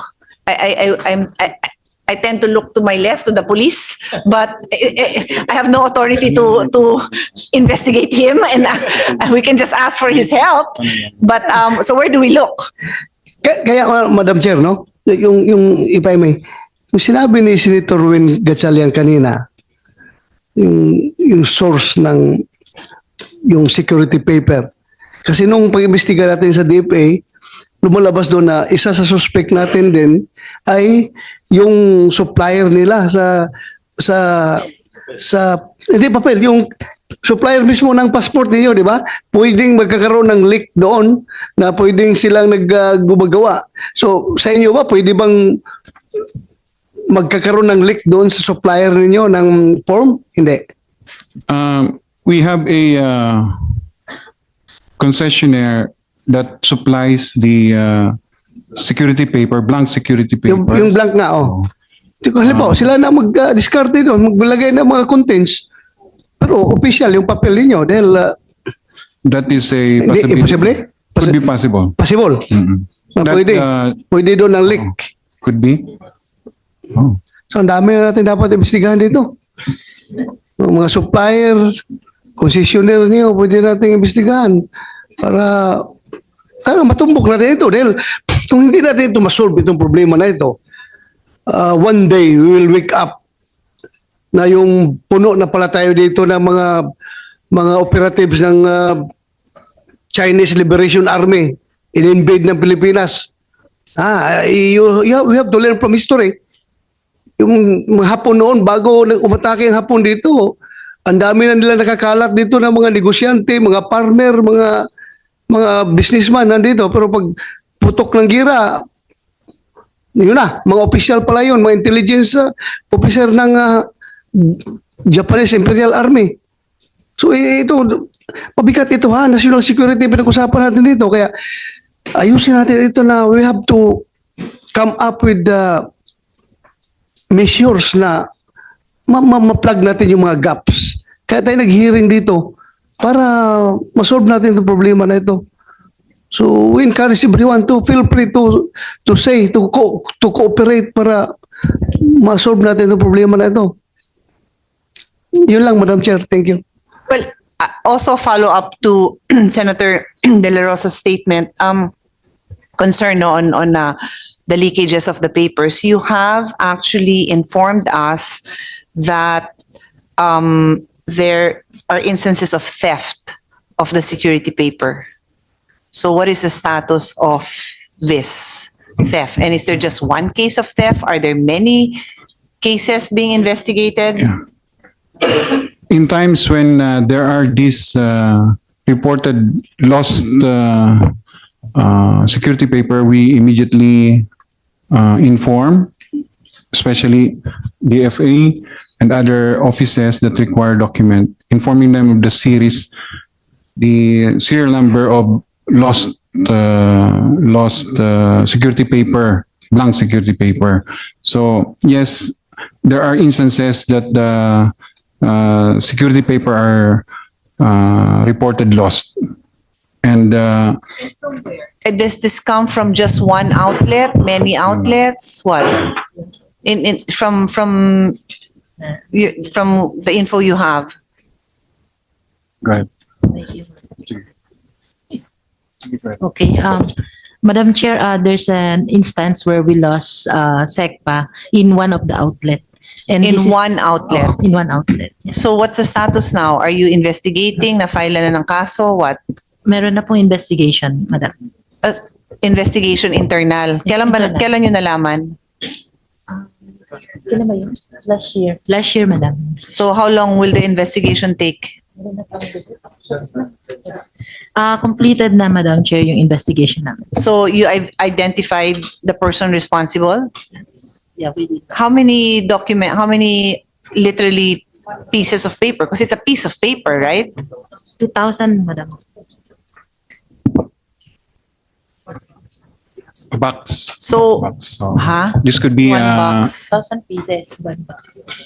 2,000 pieces. So, About a box. are we sure that these 2,000 pieces are 2,000 separate authentic certificates, right? They're blank certificates. Blank, Are we yeah. certain that all agencies of government that would be relying on those certifications are notified, like other than, so for one, that series alam na ng DFA yan, okay, the record will show that Ase Cruz nodded his head.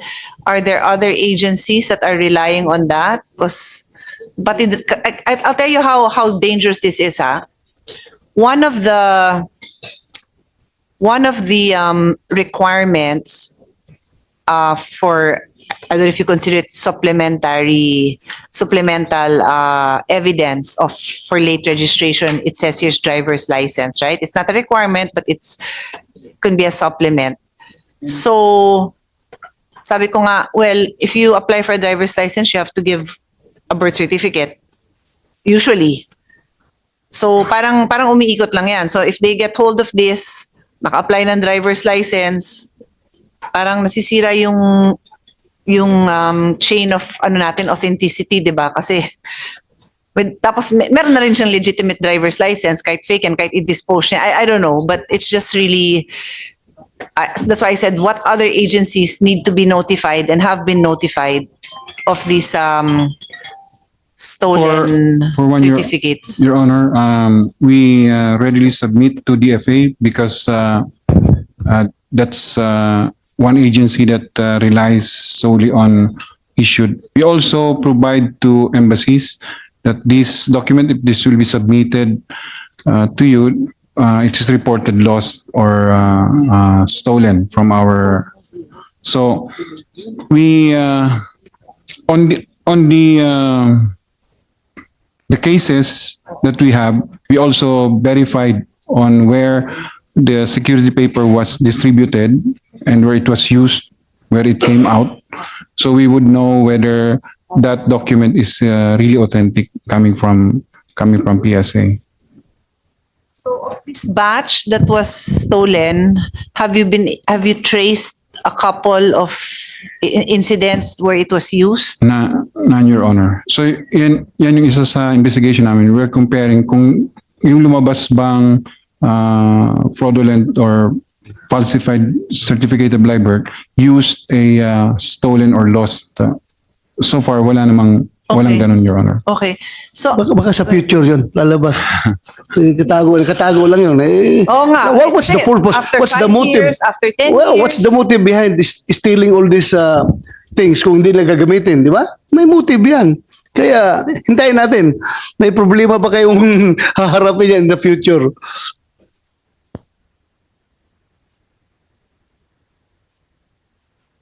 Can we get the report on the comparison of your DFA and PSA?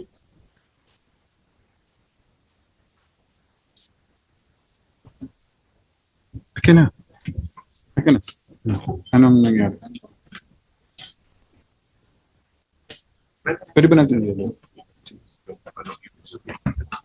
Yung blue, yun ang kanila. Okay. Are you ready? Ay, ito na ba? We, yeah.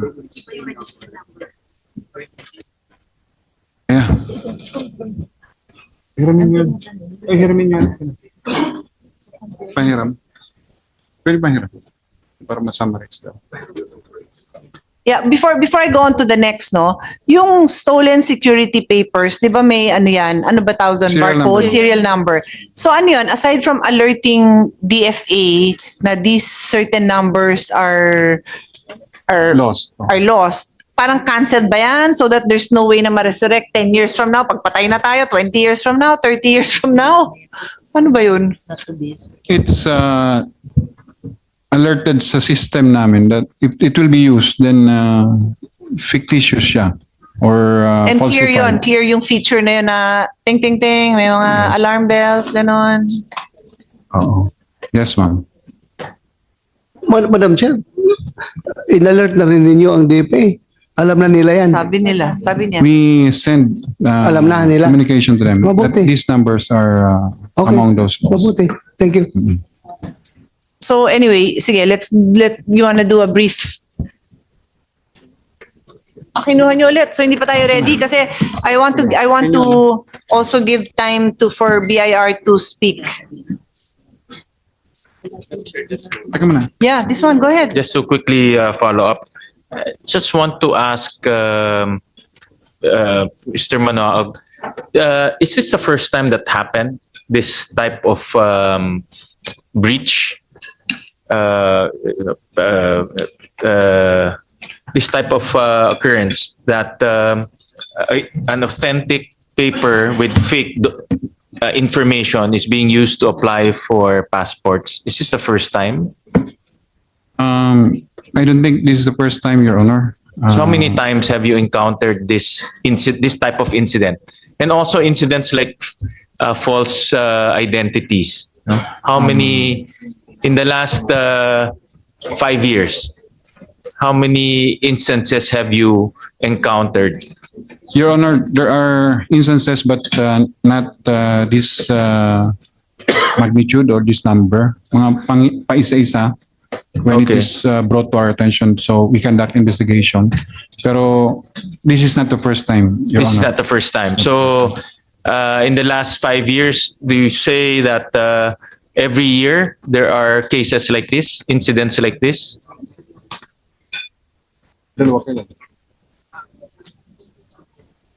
Okay. 2 years ago, we have investigated one, and another one is investigated at currently, Your Honor. Okay. Do you see from your investigation that there is a pattern of this type of incidents? And do you also see an organized group behind these incidents based on your investigation?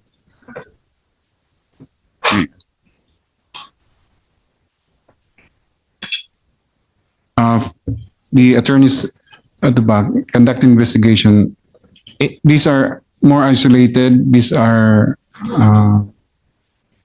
negligence, most likely, of the local civil registrar to verify the veracity of supporting documents submitted to them for late registration. So your opinion, these are all isolated, all of these 7 cases are isolated cases. There's no trace of sindikato.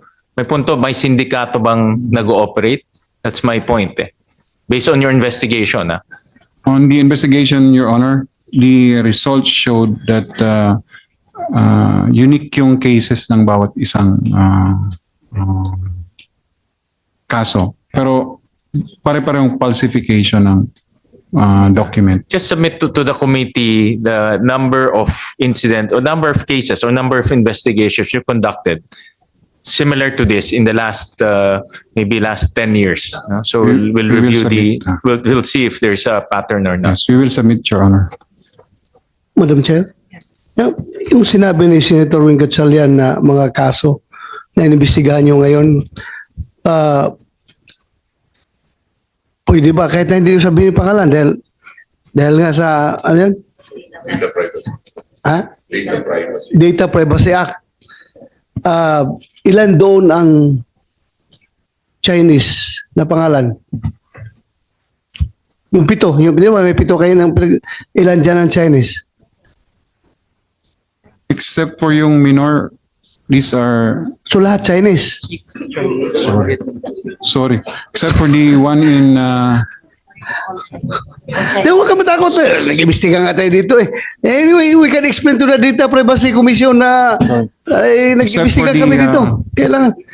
Puro Chinese yon. yes, Your Honor. Yung 6, Yes, Your isa lang yung Pilipino. No.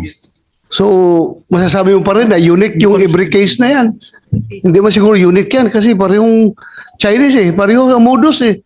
Not Filipino yung isa. Kaya nga, not Filipino, mga Chinese. Chinese, tapos Oh. the other one is not Filipino. Not Filipino. The one who assumed yung Oh, may identity. Vietnam pa. Yes, sir. Oh, so ito lahat ito most likely involved sa pugo.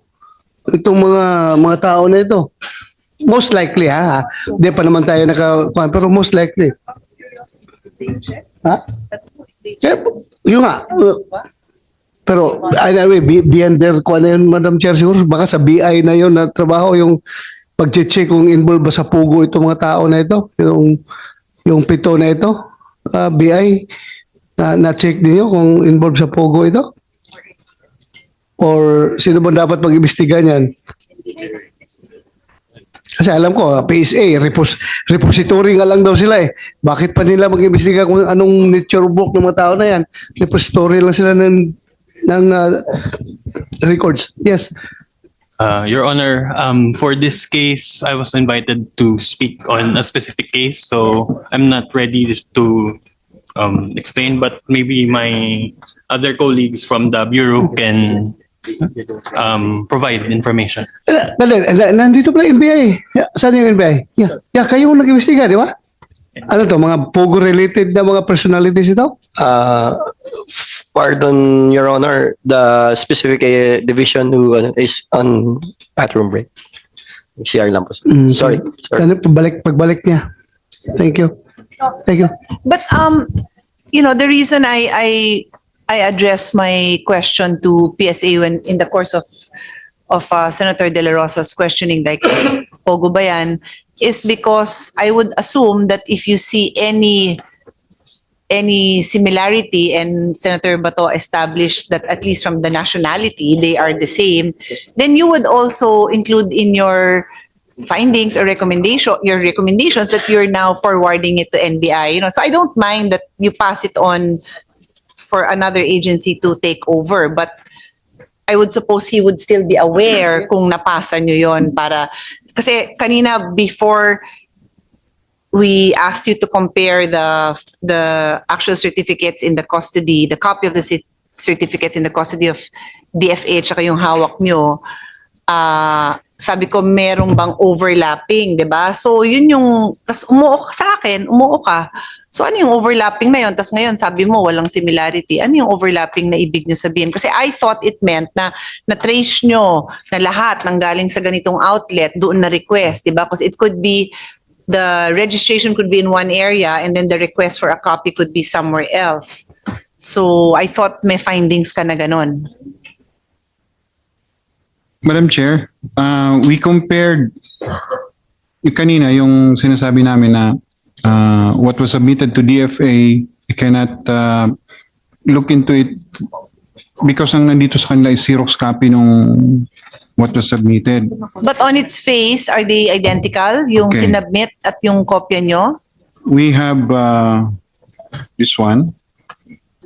Anong case number 2? This is for the case in Angadanan Isabela. Oo. The security paper is a legit security paper for Cotabato City.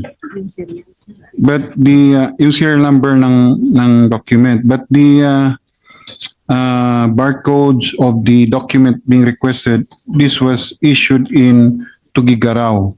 So these are this is a discrepancy that we see in this document, particular document from Meaning Angadanan the Isabela. certification, the certificate and the barcode should come from the same location. Should be in the same outlet. Okay. And Because- in that case, it did not come from the Did not same. come from the Is same. So one involved. Okay. And then, sige. so for this case, Baka talagang totoong That's sabi ni Senator Ruin na may sindikato na nag-operate dito dahil parang involved more than one Yes, correct. One subdivision of your office. Dito galing ang isa, dito galing ang isa. Siguro, paano sila nagka-coordinate? Through a syndicate. tapos, Your Honor, yung laman din ito, yung laman din yun. Fictitious din yun. Iba din yun. Oo. So parang it's a combination na yung the security paper is issued to an outlet in Cotabato City. The barcode printed for the supposed document is printed in Tugigaraw.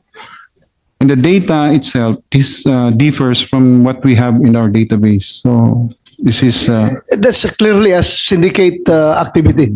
syndicated form yan ng activity yan. Kasi from other places, di ba? So, Tapos yung the intent. so in order to come up with one fraudulent document, all these offices are coordinating with each other to come up with that one particular Yung atin. document, di ba?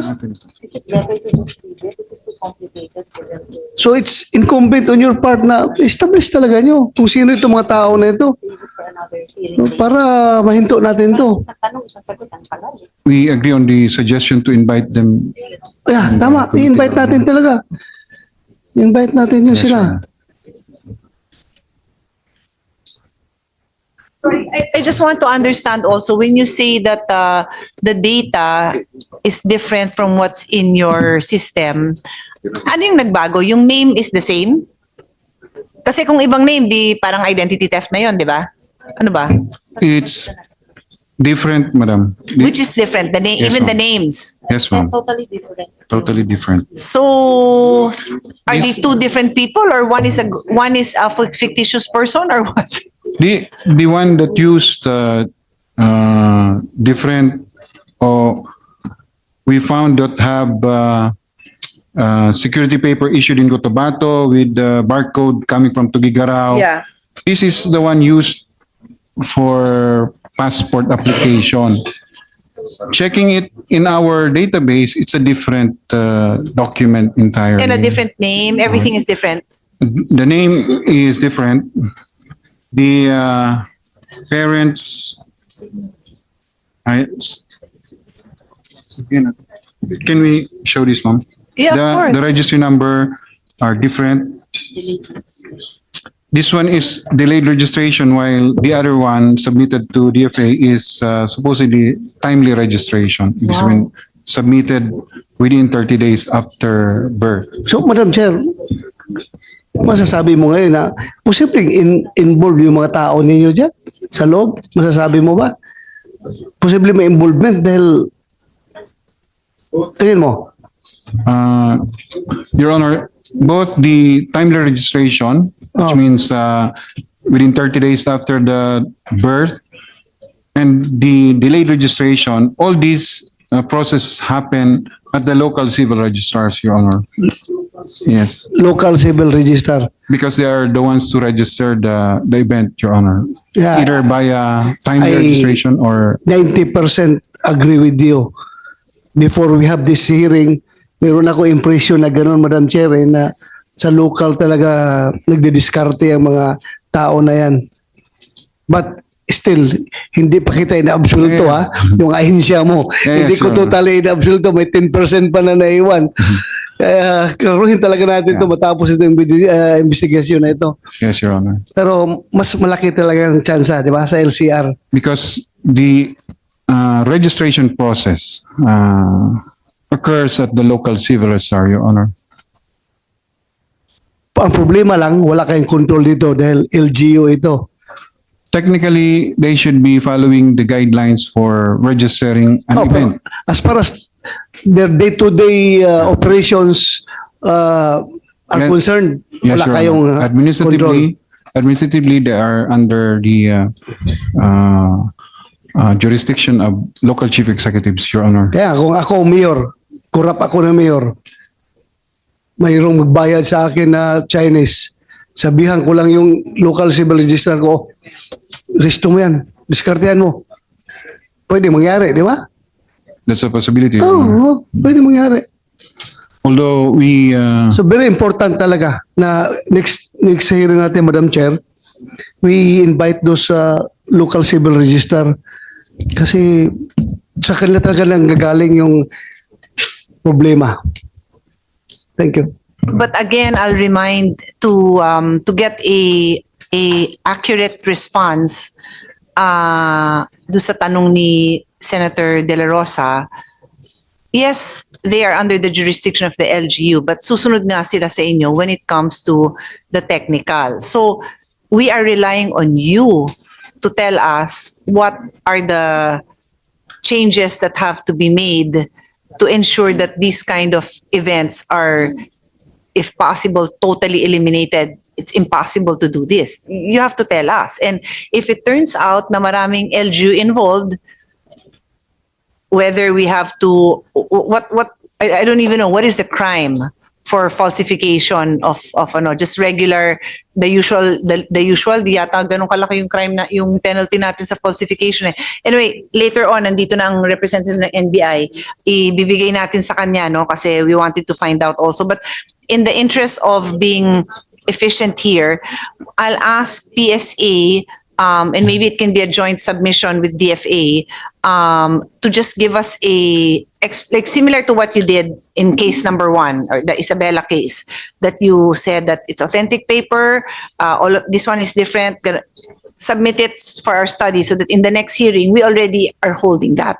And then all the personalities involved. So the civil register, kung saan yun supposedly na register, kung saan yung outlet, kung saan yung barcode galing, lahat yun, you have to give us those ahead of time so that we can invite those persons, okay? But I'll go back to my question about stolen. You mentioned 2,000 were stolen, di ba? Saan nga ba? Yung sinabi nyo kanina? Tres Martires, Cavite. Are there others? Kasi I don't know kung you're just telling me by way of example or what.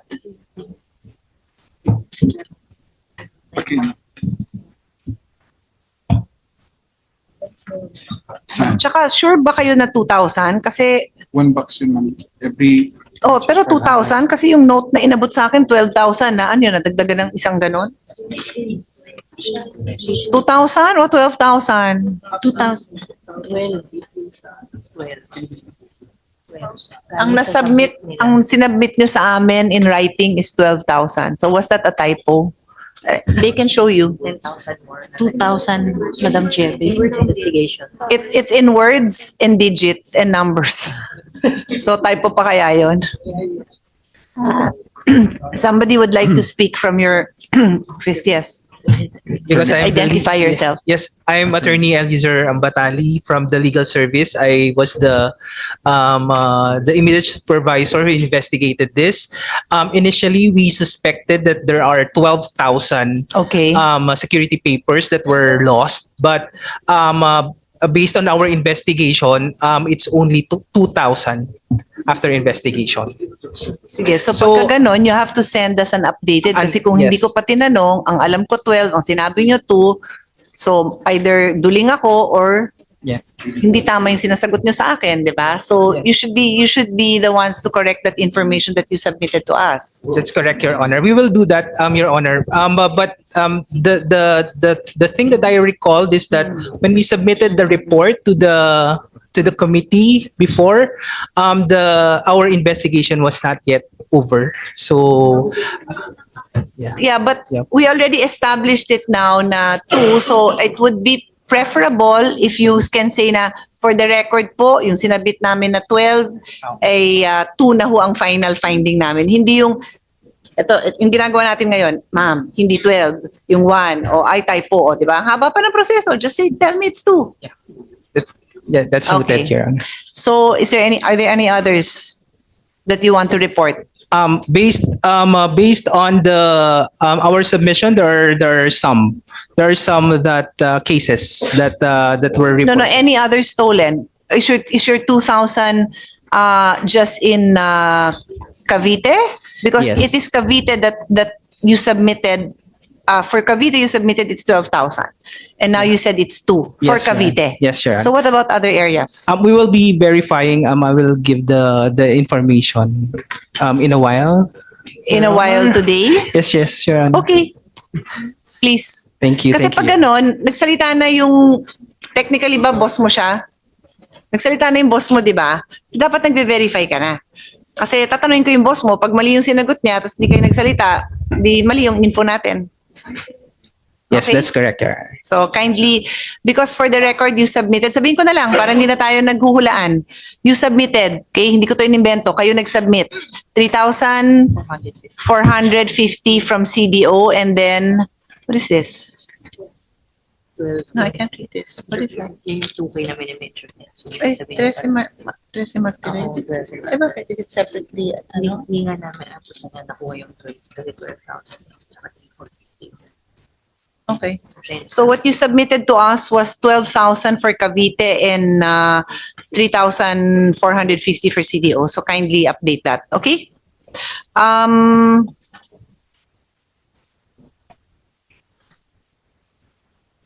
So I'll go to DFA. I'll wait for Senator Bato before I go to NBI because he's the one who wanted to ask you. So with respect to the applications for passports, who is that frontliner that interacts with a applicant? Who is that? Is it what is the title of that person? We call that person a consular staff. Consular staff. Yes. And Your they Honor. are DFA employees. Yes, ma'am. They are not third party hires, or they are DFA employees. No, they're not. Most Yeah. especially are Madam Chair, most of our DFA employees are staff, but we have several encoders who are not. Okay, but they're just encoders. Yes. So Yes, to Madam be Chair. clear, when I ask sino itong nag-i-interact, I guess there's somebody who will just receive the documents. Tama ba? Receive, but who does more than ministerial tasks? Who are those people who do more than ministerial? Basically checking that the photo is identical, or do you consider that ministerial? The photo, the face, yeah. Who does those? Whatever tasks are beyond ministerial. There are 3 steps, Madam Chair. We have people who verify. Yes, Madam Chair, that the documents are submitted, are genuine, that they tally, that there's no... What does tally mean? Tally with what? Because sometimes, Madam Chair, they write a different name on the application, and then they are missing 1 letter from the birth certificate. It happens most of the time. Yeah, I'm sure that's very common. Yes, Oo. Pero yung ibang-iba naman yung pangalan, hindi naman. Hindi po. Oh, so yung consistency lang. You're talking Yes. about consistency. Yes, Madam Like Chair. the age and the month Opo. of the birth, yung year, di ba? Yes, Okay. And the photo with respect to the actual We check the government issued ID, Madam Chair. ID, Yes. which includes what? Can you enumerate what IDs are these? Right now, the one that we depend on would be the national ID, ma'am. Okay. And then among the other IDs, we also use the driver's license, the PRC ID, the OWA e-card. We have the voter's ID. For first timers, birth certificate is mandatory. Not Yes, Madam Chair. not all these other IDs that you're referring to. You need a birth certificate. Yes, Madam Chair. And 1 government issued ID. And in addition, 1 government issue. Yes, Madam Okay. Chair.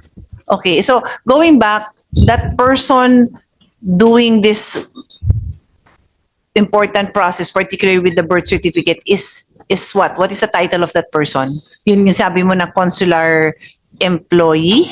Yeah, well, we call that a processor. Madam Processor. Chair. So Yes. because what I'm driving at, so just help me out. Who is the last stop in your process in ensuring that the documents or the facts are as factual as can be? That processor, or ano yung verification process na yan? So we have the processor po. Okay. And then we have another group that verifies. And then the final one would be the group that would encode the details. And they're constantly double checking everything. Yes, Madam Chair. Overlapping. Yes, Madam Chair.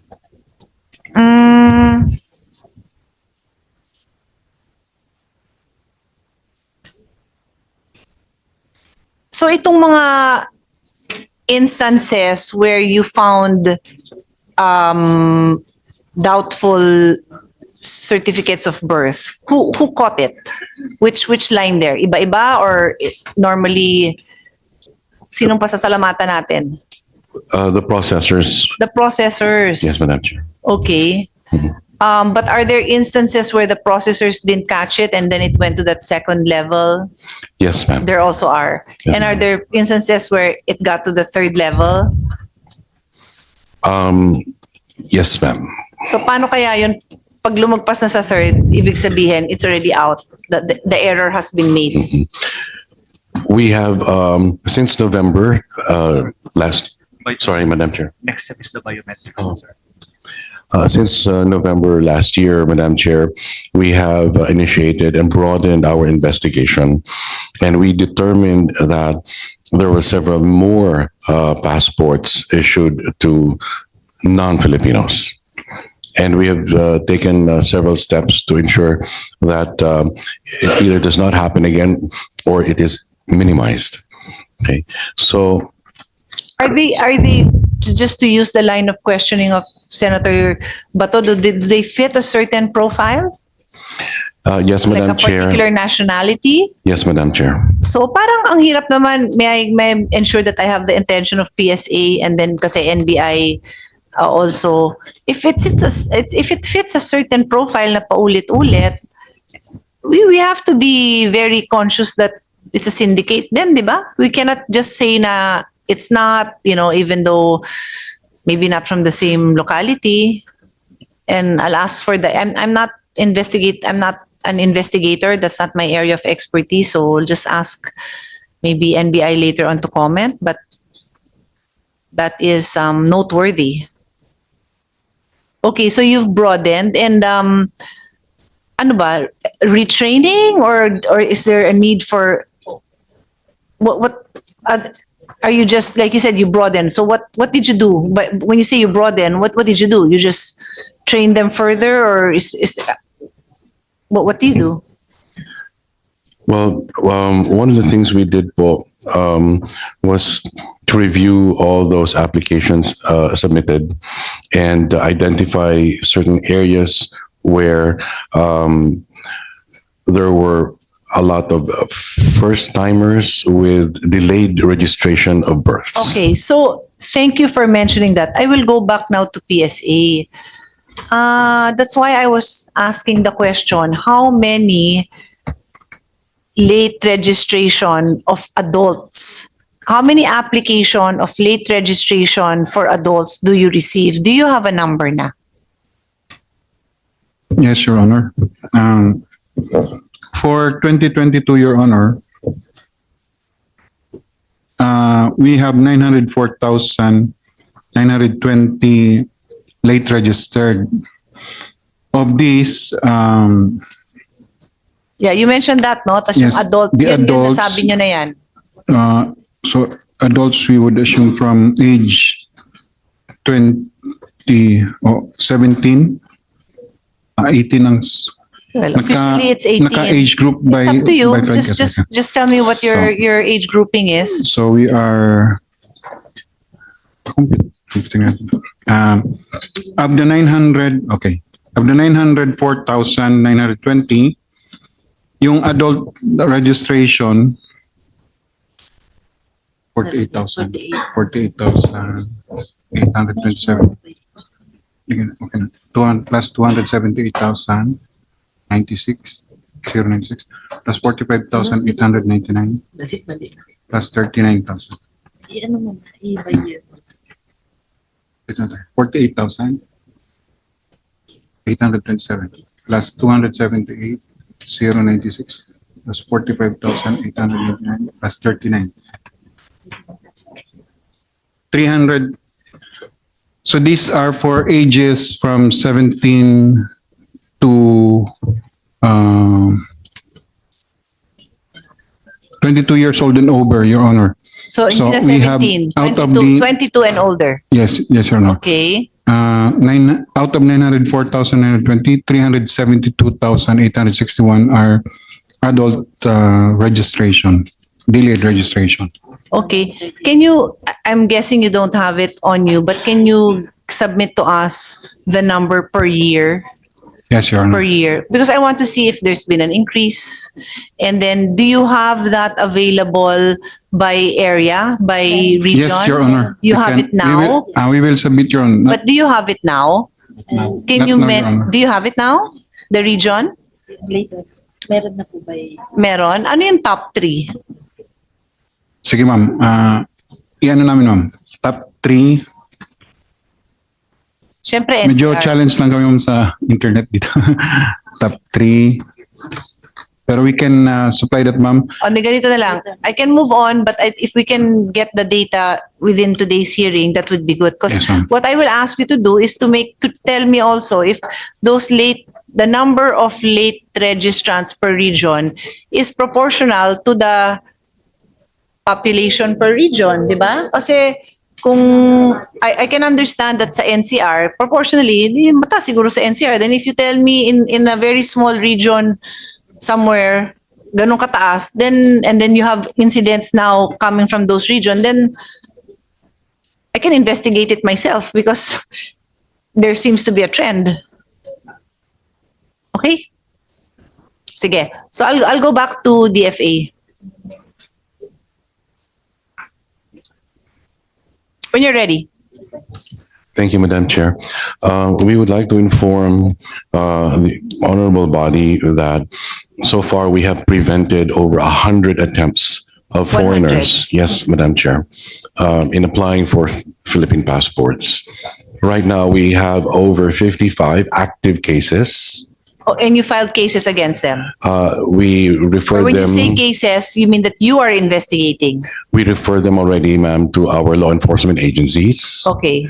And we would just like to share that based on the documents presented, we can actually give the body the sources of where the spurious birth certificates originated okay. from. Can you tell us now? The highest number came from Pasig City, Wow. Is Pasig here? 39 Sorry? 39 birth certificates, Madam Chair. Wow. The second, So just for the record, no, we'll be sure that the civil register from Pasig is present next week. Next hearing. Yes, go ahead. the second, Madam Chair, is Santa Cruz, Davao del Sur, with 21 Double the Sur. delayed registration of births. Sandali lang ah. So Mr. Libria, you're aware of that you have a high number in a civil what do you call it? LCR under basically within your jurisdiction, you're aware? Madam Chair, I'm sorry, this is the first time to hear that number. Really? Okay. So Mr. Manaog, these things were already brought to your attention during the budget hearing last November. So paano ba yan na di kayo aware and you're not doing anything about it? Ma'am, I'm very hesitant to call a Blue Ribbon Committee hearing because I assume that the government agencies involved are doing their jobs. I don't want to do your job for you, and I don't want to embarrass anyone. And if a resolution is filed or if the Blue Ribbon alerts me, I don't even automatically assume that I will have a hearing because if you're doing your job, I'll give you time to do it. But this was last November. So December, January, February, March, 4 months. And he doesn't even know that ang daming nangyayari sa kanya unless iniimbestigahan mo siya na hindi niya rin alam. Ano ma'am, yung investigation was revolved on the what was referred to us by DFA. That's one case for that particular So ibig LCR. sabihin hindi rin kayo nag-uusap na it's one of the top numbers. Yes, ma'am. This number came out today, but on what we are investigating, this was referred to us by DFA for verification. So we investigated on those documents. But it also tells me that on your own, you were incapable of finding out also. Diba? In other words, if you didn't hear of it today, if you did not call a Blue Ribbon hearing today, you do not know that this is happening. You do not know. Yeah, this is triggered by what was submitted to other offices and then referred to us. On our own, On your own, you do not know. That's Yes. it. And that's part of the problem. No, I mean, if you tell me our systems do not alert us, then we know we have a problem. And most likely, I will ask you to submit the possible solutions because you know your office better than I do. Yes, ma'am. Ma'am, on this case, ma'am, the DFA and the PSA has come into a memorandum of agreement through what we call e-certification. This is Go ahead. primarily to address the submission of illegal documents. So what we do in this e-certification is that DFA and PSA gets into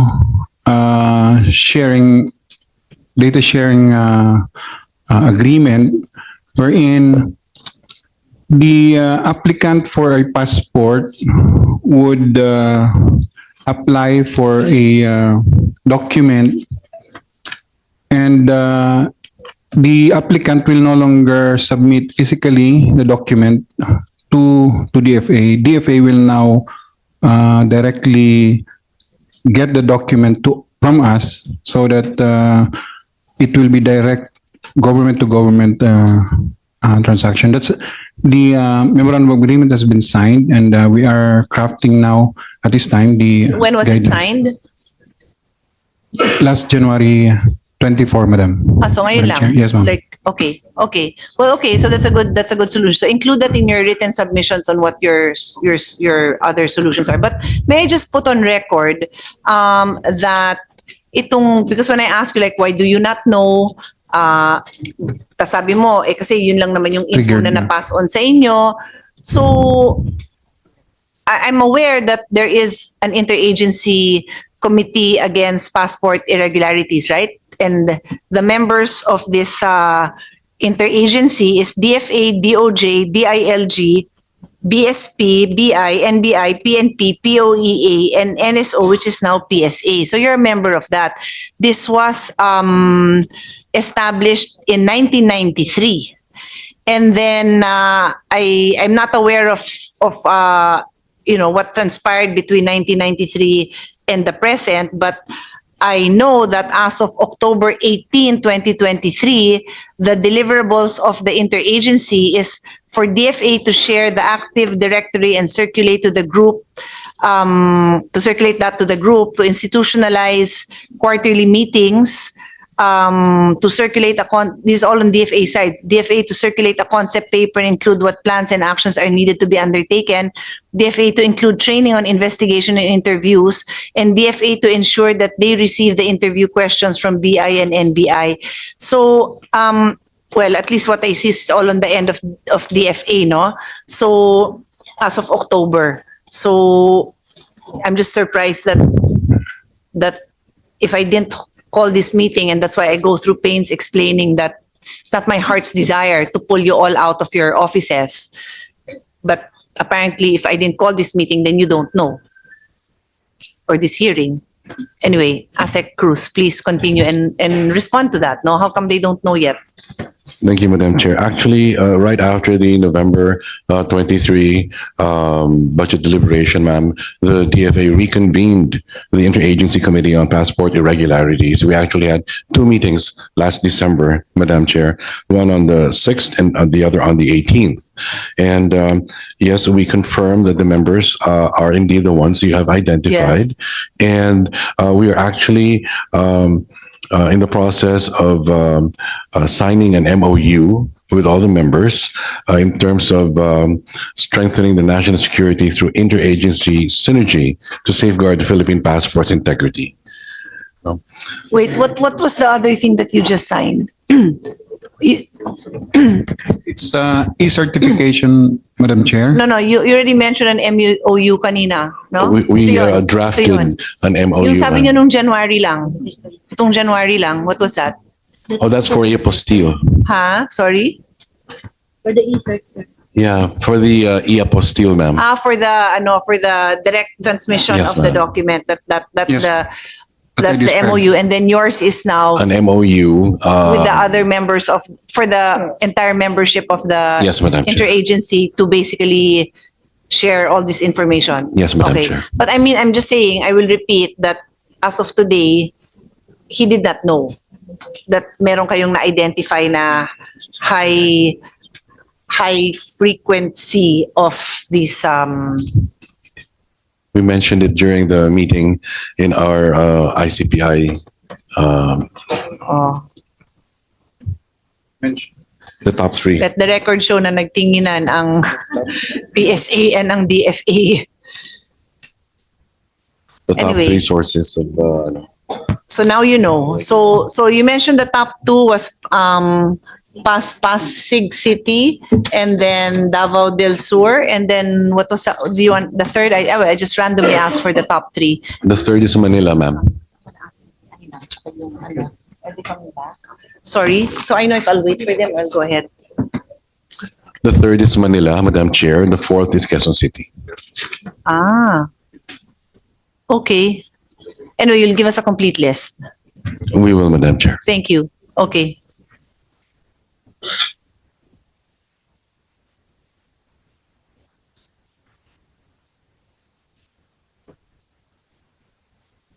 Okay, because my two colleagues had questions with different agencies, I'm just checking if they'd like me to proceed and ask the questions, or they want to propound the questions themselves. So let me just go on to the other agencies while waiting for their reply. So sa Bureau of Immigration, it's you, Mr. Supano.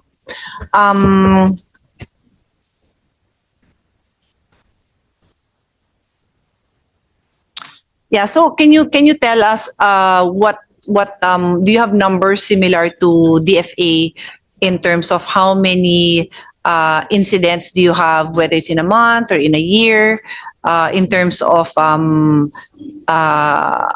encountering suspected and then later on confirmed cases of the use of either fake documents or fake content? Madam Chair, is it possible that my other course. colleagues, to course. present course. the figures? Yes. Just make space, please. Can you just move a little bit? Or you can let your colleagues sit down. Yeah.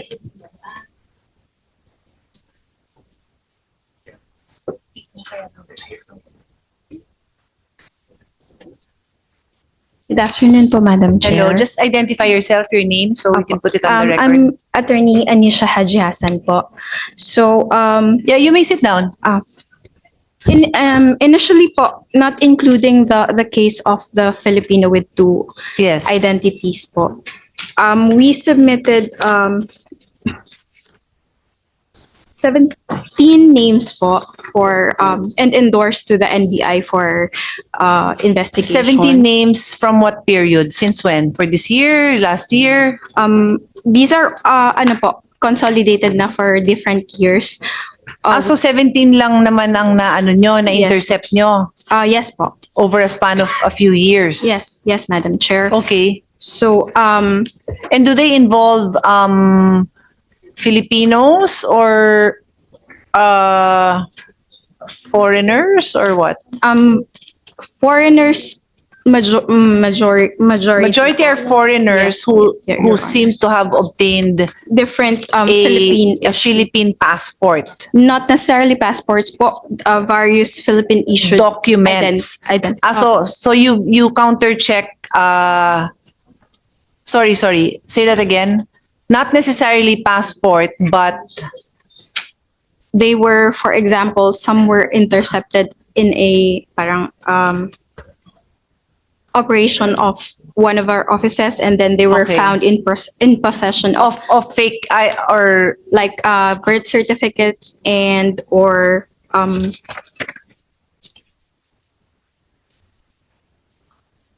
yun na po. other government issued documents. Yes, Maybe okay. Philippine passports and birth certificates. Okay, sige.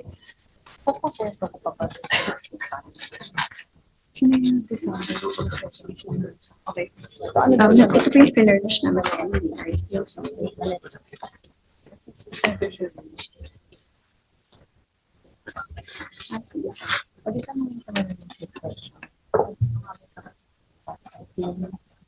Sa BIR, okay.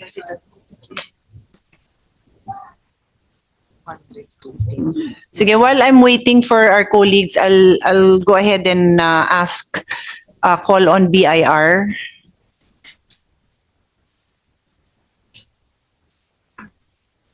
Did this statement come from them? Or no? Saan galing yan? 202. BIR Commissioner. BIR Commissioner.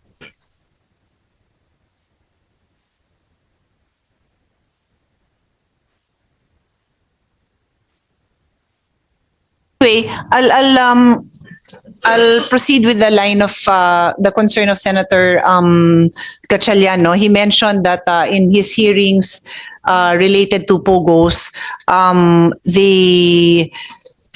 they actually had an ocular inspection and a number of Philippine issued government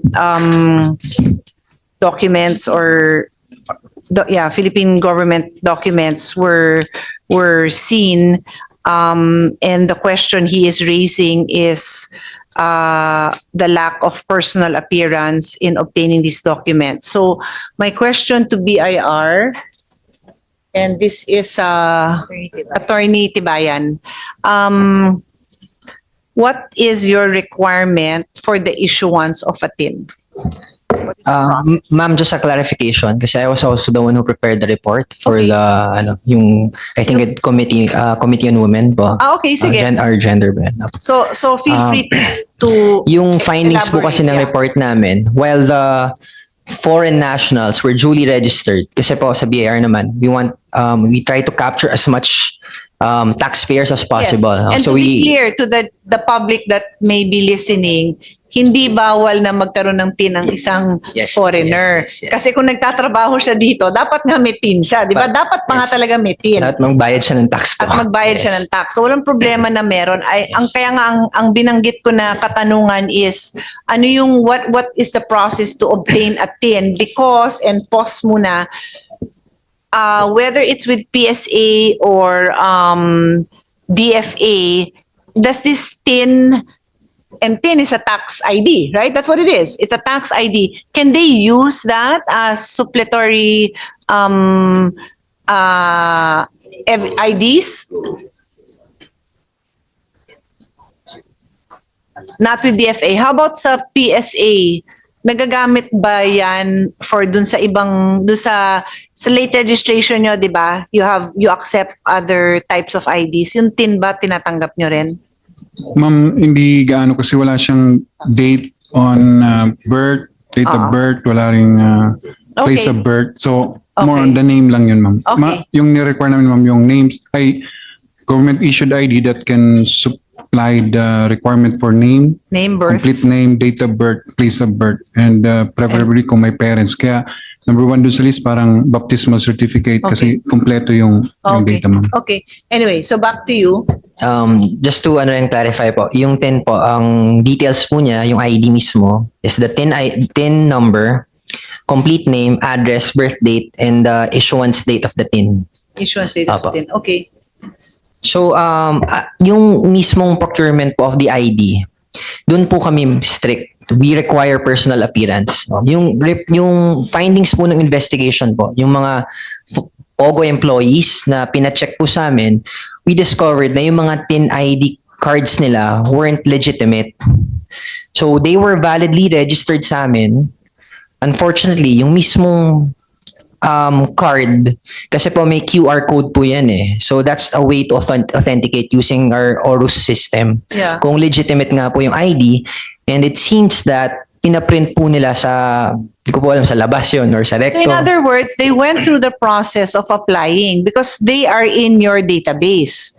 Pero yung parang physical proof nila of that ID is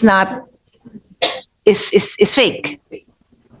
Kasi po, when you register with us, that's how we make it convenient. The employer can register for the employees as long as duly authorized and the proper documentation. Pero when they ask an ID card from us, that's where we become mas strict. Because we don't want them having fake IDs po. So if no ID is requested, then the employer can process the TIN application. Yes, opo. Okay. So I guess ang nangyari po nun is yung mga TIN ID po, siguro naisip nila, ay kailangan pa mag-appear personally. Baka naghanap na lang sila ng parang tinatawag ng iba, fixer, ganyan po. Minsan po But actually, what is the use of that ID for them? um, Maybe they use it as an ID. possibly po, to present sa government agencies. Pero kung chinek po namin yung QR code, skinan po, hindi po kami nag-issue ng mga Okay, yan. I understand. Is there anything else you want to add? That's all po, Madam Chair. Well, sorry, one last question. No? When you say na yung TIN can be facilitated by the employer with the proper authorization, so ano yun? Parang letter authorization tapos proof of employment? Ganon? SPA po, yes po. And then proof of employment, yung contract po, or yung until what date, hinihingi namin hanggang kailan po sila employed. And then valid government IDs po na employees. Yun po yung mga requirements. Okay. Sige. Okay. Thank you.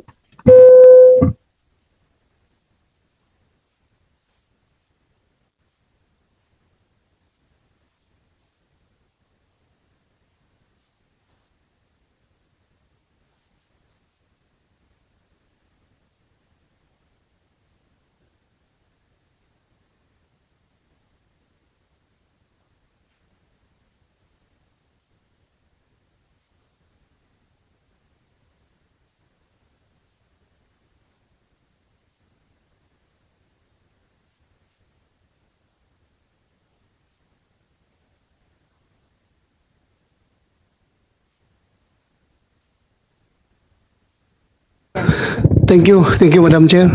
Ay, wait lang. Ah. Just before we proceed, Senator Bato, what is this? This is yung binibentang sa Facebook. binibenta sa, so what we see now are screenshots of TINs that are available, and also other government IDs. Being offered for sale. Okay, so I guess we can take this up with MBI, no? Okay. Sige. So, Senator Bato will take the lead in asking questions from NBI. Thank you, Madam Chair. NBI, di ba kayo nag-imbestiga noon? Itong kaso na ito? Itong 7 or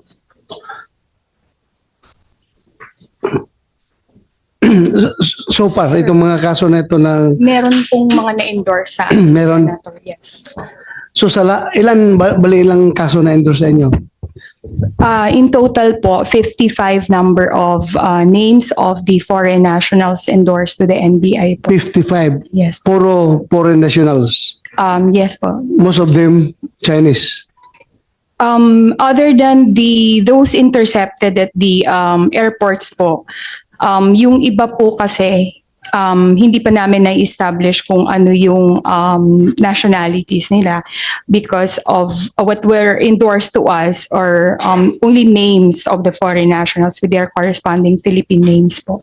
Okay. So, were you able to establish kung itong mga tao na ito ay mga Pogo-related personalities? As of now, Sir Senator, hindi pa po namin siya ma-connect doon with the Hindi POGO pa. operations. Yes po. Okay, pero Pero we are on the... ginawa niyong investigation is parallel investigation. yes Merong po, ginawa Sir yung DFA, sila rin, merong ginawa yung kayo NBI, meron din. Yes po. So, And, so far, anong findings ninyo? Come up. meron na po kaming mga recommended for filing of charges against the yung ibang foreign nationals. Kaya lang po, for the request pa for review and evaluation po ng DOJ. Yung foreign nationals lang ang mga kakasuhan. As far as yung nag-facilitate, involved sa pag-facilitate nito mga papilis nito, wala pa kayo na pinpoint? Wala.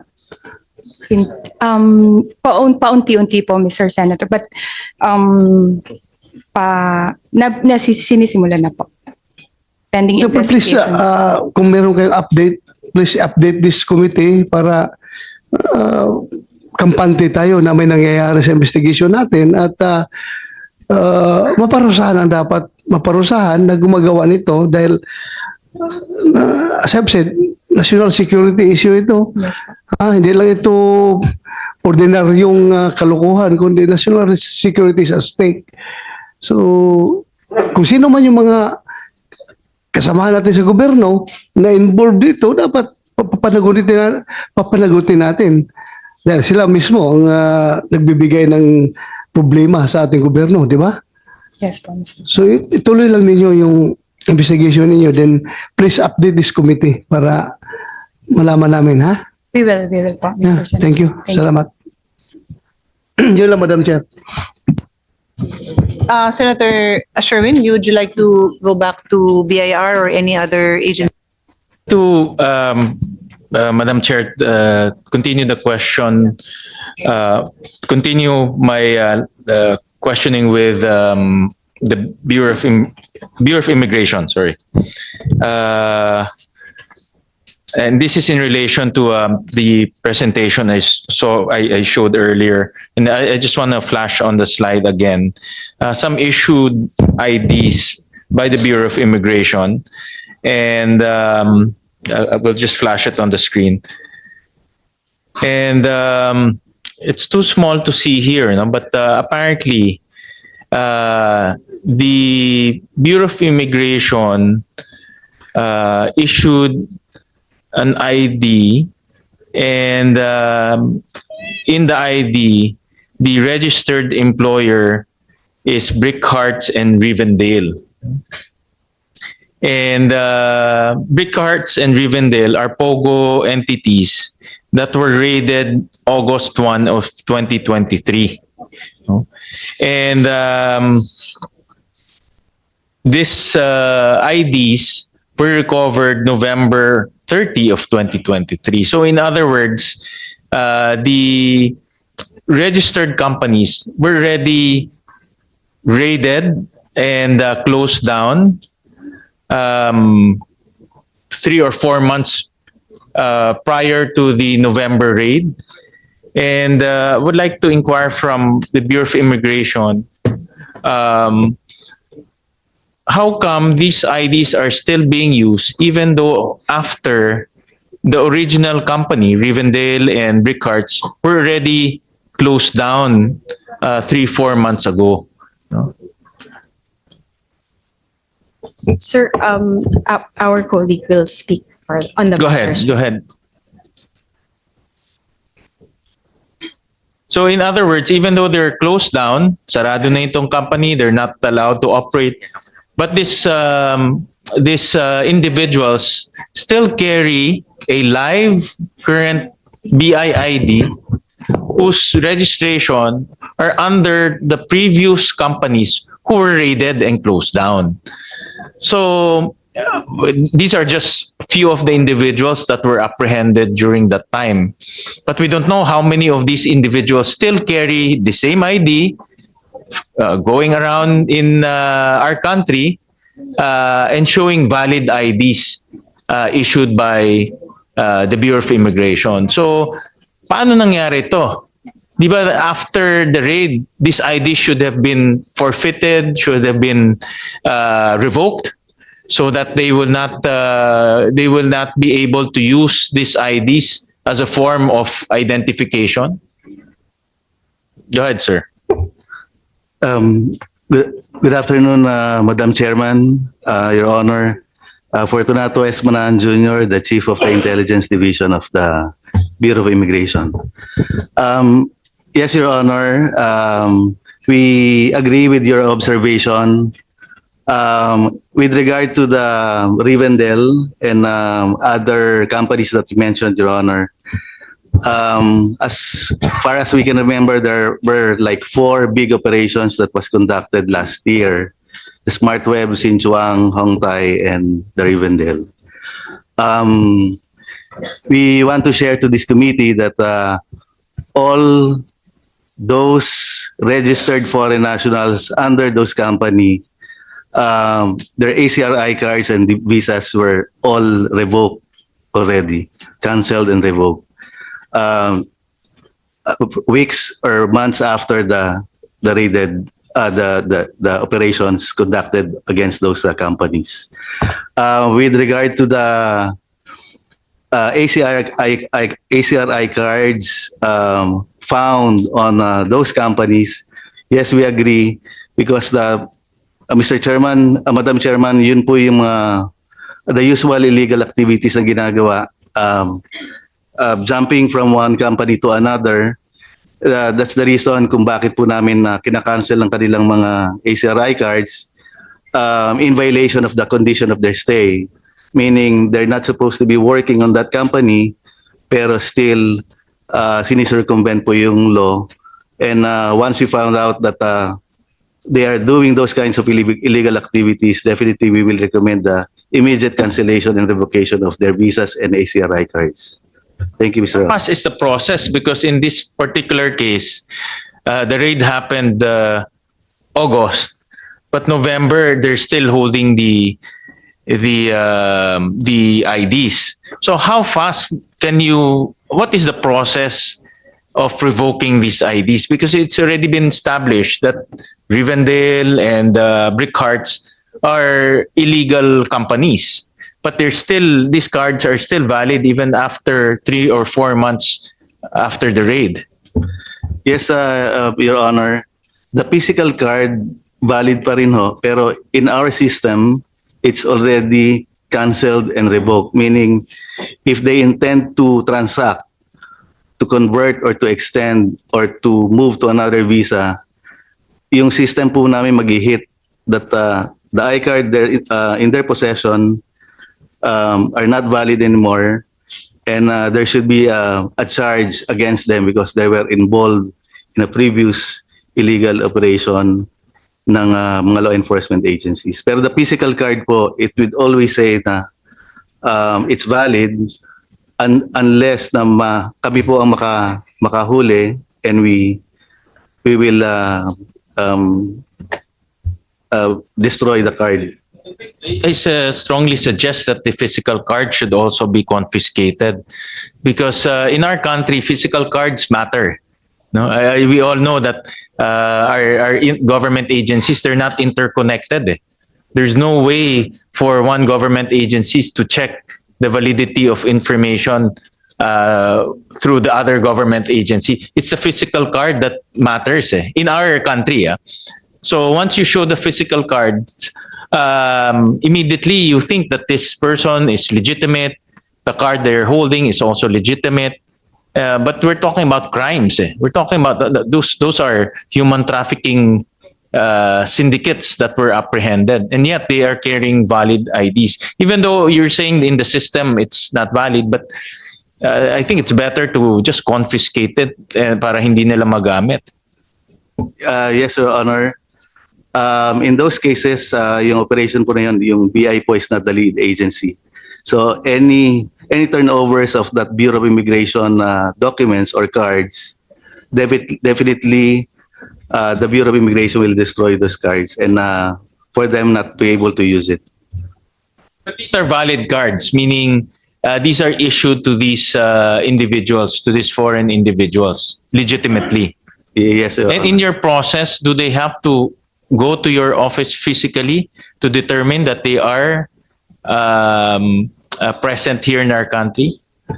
Meron pong activity ang Bureau of Immigration every year, first 3 months of the year. We call it annual reporting. So they have to present that card together with their passports. But do they have to go there physically, personally? Yes, Your Honor, but there's an innovation na introduced that soon it can be the use of the technology pwede rin magamit to ease up the line and to make the annual reporting comfortable sa mga foreigners. Okay. And then the purpose of this BIACRI card and the BIIDs, what is the purpose of these two documents? Your Honor, yung ACRI card, may mga categories po yan eh. I think there's like 10 colors of the ACRI cards. One is for the tourists. If you stayed here for like 59 days or more, you have to mandatory register, and a physical card will be issued to you. If you're staying as a tourist and if you intend to convert your tourist visa to another visa, in permanent or an immigrant or non-immigrant, you will be issued again an ACRI card corresponding to the visa that you're applying. Because what we are seeing in this Pogo trend in Pogos, lumilipat-lipat lang sila. They move from one company to the other company. So in other words, they use the same document to move around, no? So nangyayari, you raid one, but they move to another company. You raid another one, they move to another company. And for me, what's concerning here is the validity of that document, and of course the physical possession of that document. So that's one angle that we want to be improved. No, if we can somehow collect those physical cards, because they're active. In that raid in Pasay, there's active pa rin sila. They're still there. No, they're still there. And it doesn't look good that those cards are registered to a previous company, which was closed down because of human trafficking incidents. No? So that's one. And another one, Madam Chair, Senator Ray, yeah, go ahead. if I may, dagdagan ko lang konti dun sa about the alien certificate of registration. Yung wala ba sa sa protocol ninyo na kapag i-revoke na niyo yung ECR ng isang foreigner, kailangan i-account niyo sila physically. Kasi kung ma-account niyo sila physically, that's the only time na pwede ninyong ma-confiscate yung ECR nila, di ba? So hanggang revoke lang kayo. Revoke lang ganun. Tapos wala na. Hindi na inyo hinahanap yung mga tao na yan kung nasaan na. Well, Your Honor, for those involved sa recent big operations, yes, we canceled or we revoked the ACRI cards together with their visas. And to update, of course, our system, our legal division or our Bureau of Immigration issues either a deportation order or allow departure order. So meaning, mawawala na po sila sa aming system and the record will show that they are deported. With regard to ACRI cards na kailangan po ma-account, the only time po na ma-account namin sila at maka-cancel if they're involved in illegal activities and being caught by our operations like intelligence division operations or the fugitive search unit operations. Kaya nga, kung na-cancel na niyo yung kanilang, revoke na niyo yung ECR nila, do they still have reason to be here sa Pilipinas? Kung cancel yung ECR, wala nang rason na andito pa sila. Wala na po. They have to go out. It's either they undergo a deportation order or an order to leave issued by the Bureau. So, yun nga, kung wala nang rason sila, they have no more reason to be here because their ACR is already canceled, dapat physically i-account niyo itong mga tao na ito. Kasi kung hindi natin na-account, hindi natin na-deport, sabi nga ni Senator Win, palipat-lipat lang yan. Lipat dito. Pag na-read yun, lipat na naman doon. Lipat naman doon. So hanggang aabot sa ang punto na yung krimen nila, string of crimes na ginagawa nila. Walang katapusan yung krimen nila kung hindi natin na physically account itong mga tao na ito. So I suggest kayo sa BI, dapat i-account niyo physically ito dahil revoke lang ninyo ECR. Afterwards, wala kayong actions taken. So tuloy-tuloy lang rin sila. Not unless mahuli sila sa police for any crime, tapos mapasok sa system ninyo yung revoke na pala ECR na ito o custody natin ito, then subject for deportation proceedings. So ganun lang tayo kapasive. So dapat active tayo para mahinto na yung mga krimen na patuloy-tuloy na ginagawa itong mga tao na ito.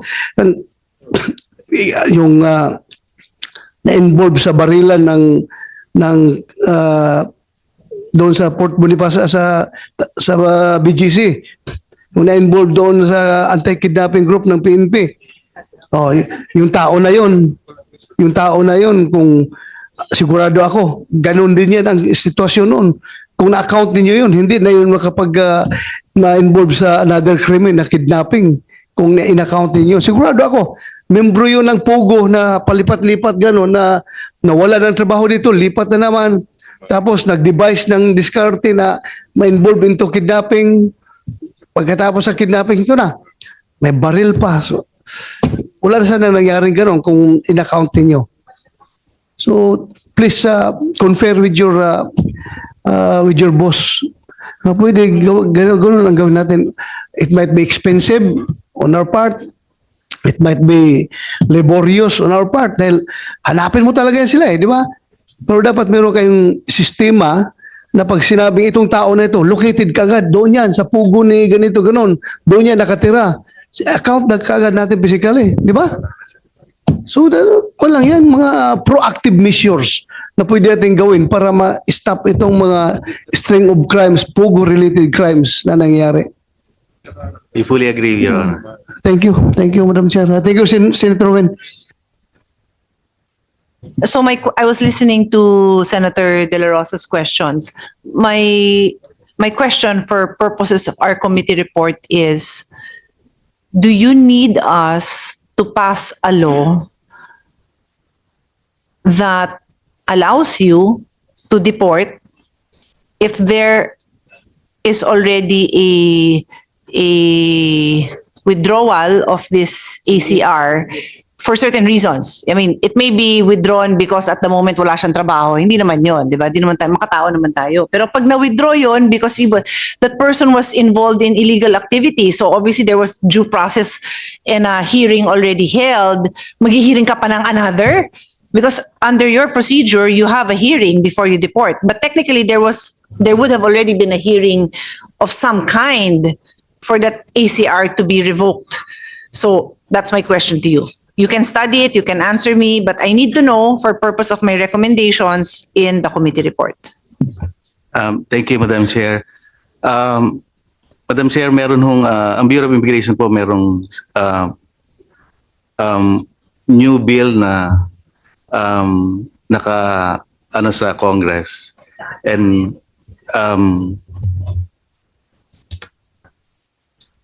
nandito na po sa Senate.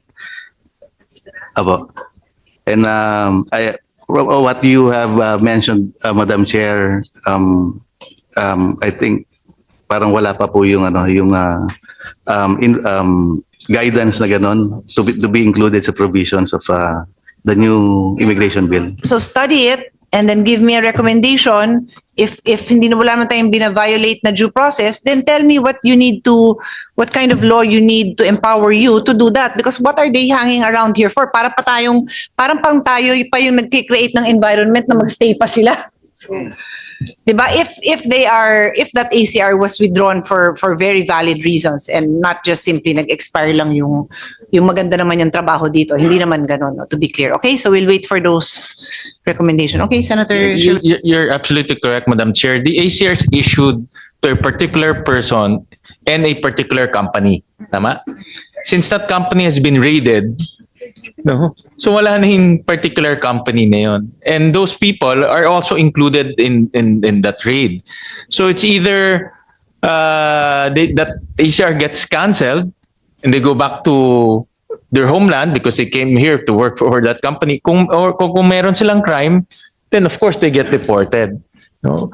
But anong nangyari kasi, nakita namin ni Senator Bato, they move around eh. No, sinara ito, they move around, and there are so many cases. No, they move around, and the reason why they are being hired also, I heard, is because they have experience already in this type of operation. No, so better to get this type of people rather than get new people, because getting them involved in this type of operation is also very complicated and risky. No, that's why they move around. But Senator Win, Madam Chair, siguruhin natin ha na itong mga tao na ito is hindi ito yung na-raid previously, nahuli ninyo, tapos nirelease na naman for whatever reasons. Kung may involved dyan na bribery or what, baka nirelease na naman tapos napunta na naman sa ibang kumpanya. Siguruhin natin na hindi nangyari yan ha. Dapat pag nahuli ninyo, take appropriate actions. Huwag niyo pahayaan yung mga tao ninyo na baka mamaya ma-bribe sila, i-release naman nila yung tao. Pabalik-balik ang problema natin ito. Umiiling-iling yung ulo ni Colonel Kwan sa likod na hindi na nangyayari yan daw, hindi nangyayari. Pero ako lang, thinking ko lang ako, aloud, advanced thinking lang ako. I'm not accusing you na ginagawa nyo yan. Ako lang siguruhin natin ha, na pag nahuli, appropriate actions. Pwede ba manahuli? Halimbawa, yung sinabi ni Senator Win na ni-raid yung yung isang kumpanya na yun. Tinik-custody nyo ito yung mga tao na ito. May chance ba na ma-release ninyo kagad, ma-release ninyo ito at ma-recycle, ma-employ na naman sa another Pogo company? Mr. Chair, I can speak only for the Bureau of Immigration. Two ways lang naman po, three ways lang naman po ang pwedeng mangyari dun sa subject. One is continuous detention and then deportation. The other one is bail, and the other one Bail. the case is dismissed. So Dismiss. Dismiss sa level ninyo. sa level po namin. Level. Administrative. Administrative kasi parang quasi-kwan kayo, di ba? Quasi-judicial kayo na body, yung BI. Yes, Your Honor. So kayo nagkukuha sa mga immigration cases ninyo. Yes, Your Honor. So pwede nga pala kung na-dismiss yung kaso, ma-employ na naman siya sa another illegal Pogo company. Nakalabas dismiss. Or kaya, ano pa yung isang rason, sabi mo? Bail. Bail. Bail.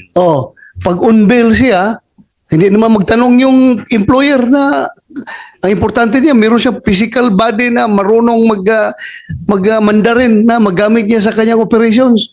Hindi mo yung magtatanong kung on bail ka ba o hindi, di ba? Pero yung, Your Honor, once the subject is on bail, they need to report twice a month. Wala namang problema. Twice a month, magtrabaho pa rin ako. Pag, end of the month, mag-report ako sa inyo, tapos balik naman ako sa trabaho ko. Di ba?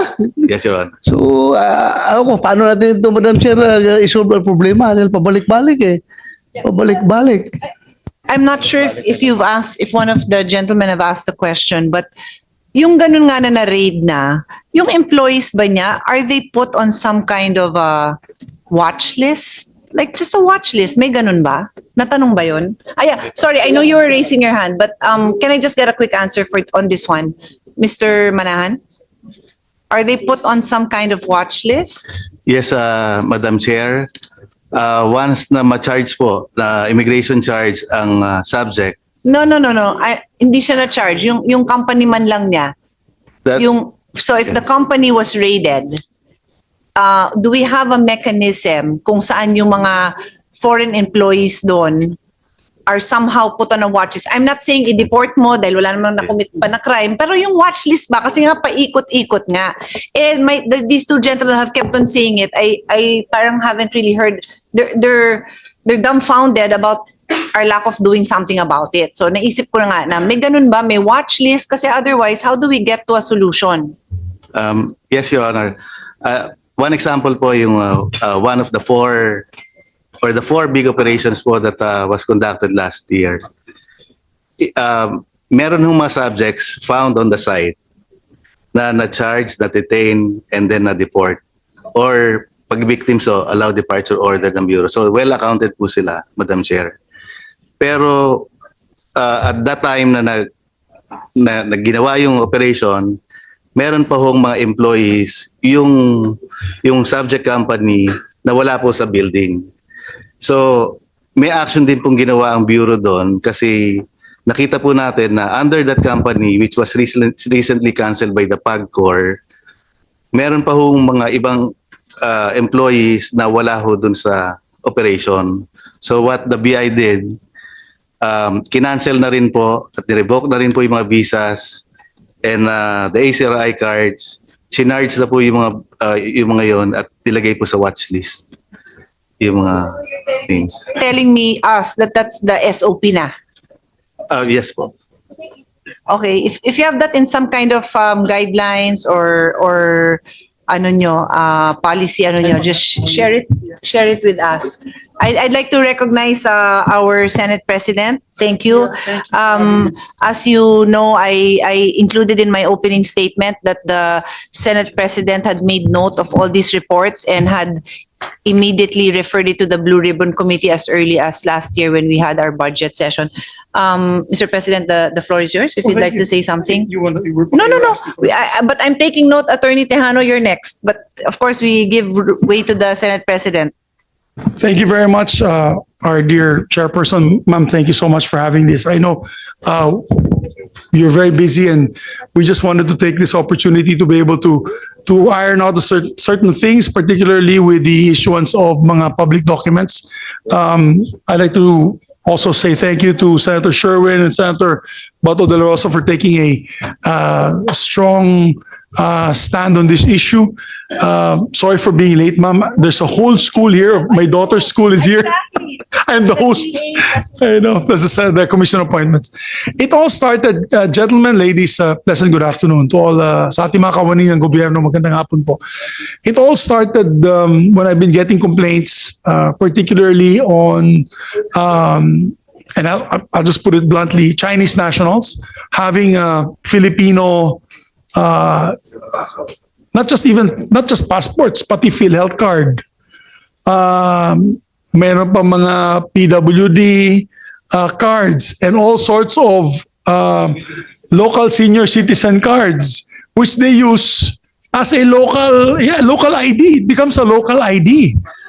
These are foreign nationals, and I'm quite shocked and to put it mildly on this issuance because they use it now to gain access to subdivisions. They gain access now to areas where it's supposed to be only Filipinos that are supposed to be benefiting from, let's say, programs of government. Like, for example, PhilHealth. Can a foreign national actually get PhilHealth that is being paid by taxpayers' money, Filipino taxpayers' money? Is that possible? Yes. All the residents here. If the residents, so at least we can answer that and correct that because that is something that that's up for debate. Well, it says pwedeng PhilHealth. There's a whole list that they can take up, and I'm just worried that they may be using this for nefarious things in the Philippines, nefarious actions in the Philippines. Most recently, there was a firefight in the heart of BGC. My God, that was embarrassing. People were showing videos online of it's like a movie where they're actually firing their guns in BGC. And I know the chairperson is from Taguig. And these were, I believe, Chinese nationals that were shooting at our police officers and NBI. First of all, how did they get the guns? Maybe we should look into that. Are their firearms illegal? If they were legal, how did they get them legally? Under our gun laws. Our gun laws is very strict when it comes to the ownership of firearms. Foreigners are not allowed to own firearms in this country. So every time there's an incident involving a foreign national, not just one country, but a foreign national, they always seem to have certain documents, whether it is fake or not. We have to go to the bottom of this, Madam Chair. And I think we have to open the people's eyes on this. And dapat aware na rin yung tao. And that's why I'm happy that we're having this hearing. Aware na po ang taong bayan, lalo-lalo na yung mga registrars at yung mga clerks sa iba't ibang ahensya ng gobyerno pag may nag-a-apply. Lalo na yung mga late application for birth certificates, for example. Pag late application for birth certificates, pati passport, you better make sure that the person that's being issued the passport is Filipino, and you can easily tell naman you can easily tell. I have a friend in the BI, and then iba na daw yung style ng BI na yun when Bureau of Immigration, when they ask apparently when there are people coming in claiming to be Filipino citizens but don't speak a word of Tagalog or English, or they sparingly speak English, no Tagalog. Ginagawa nila, they start asking about local, as a joke, celebrity news. Oh, they ask local celebrities, which is an ingenious way of doing it, because people sometimes memorize things. No? People can memorize the national anthem. People can memorize our national heroes. But when you do the celebrity news, that's current events, hindi na nila masasagot. Things like that. We have to be more, how do you say, creative. That's the right word. We have to be more creative when we're trying to catch these unscrupulous individuals. So I just want to thank the chairperson for this. And I'm appealing to all the government agencies. This is becoming to be a very common incident happening now in our country. So we have to put a stop to this. And if there are people, members of government, that you catch, you find out are actually giving fake, or actually not fake, these are legal documents. But how do you say the word? What's false content through an illegal alien or a non-Filipino? We have to crack the axe on. We have to crack the whip on these guys and let the axe fall on them and apprehend them the soonest possible time. So yun lamang po. Yan lang ang gusto ko kasi nakakapagtaka bakit meron mga foreign nationals na may mga legal na dokumento na baril. Bakit sila may mga ganitong klase, iba't ibang government ID, pati national ID meron. Meron may cases, and I think this is what's being flashed in the screen now, that they even have national IDs na foreigners po sila, hindi naman sila Filipino. So yun lamang po, Madam Chair. I will no longer propound questions. I'd like to listen to our resource persons. Maraming salamat po.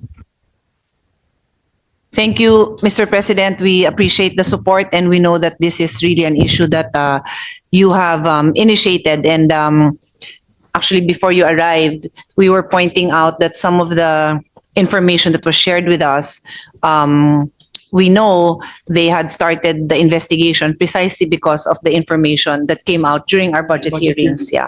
So our only hope is that this hearing triggers even faster cooperation among all of you, because we cannot solve this in isolation. So let me call on Attorney Tejano, who was raising his hand from Ayakat. Go ahead, sir. Good afternoon, Madam Chair. Good afternoon, Mr. President.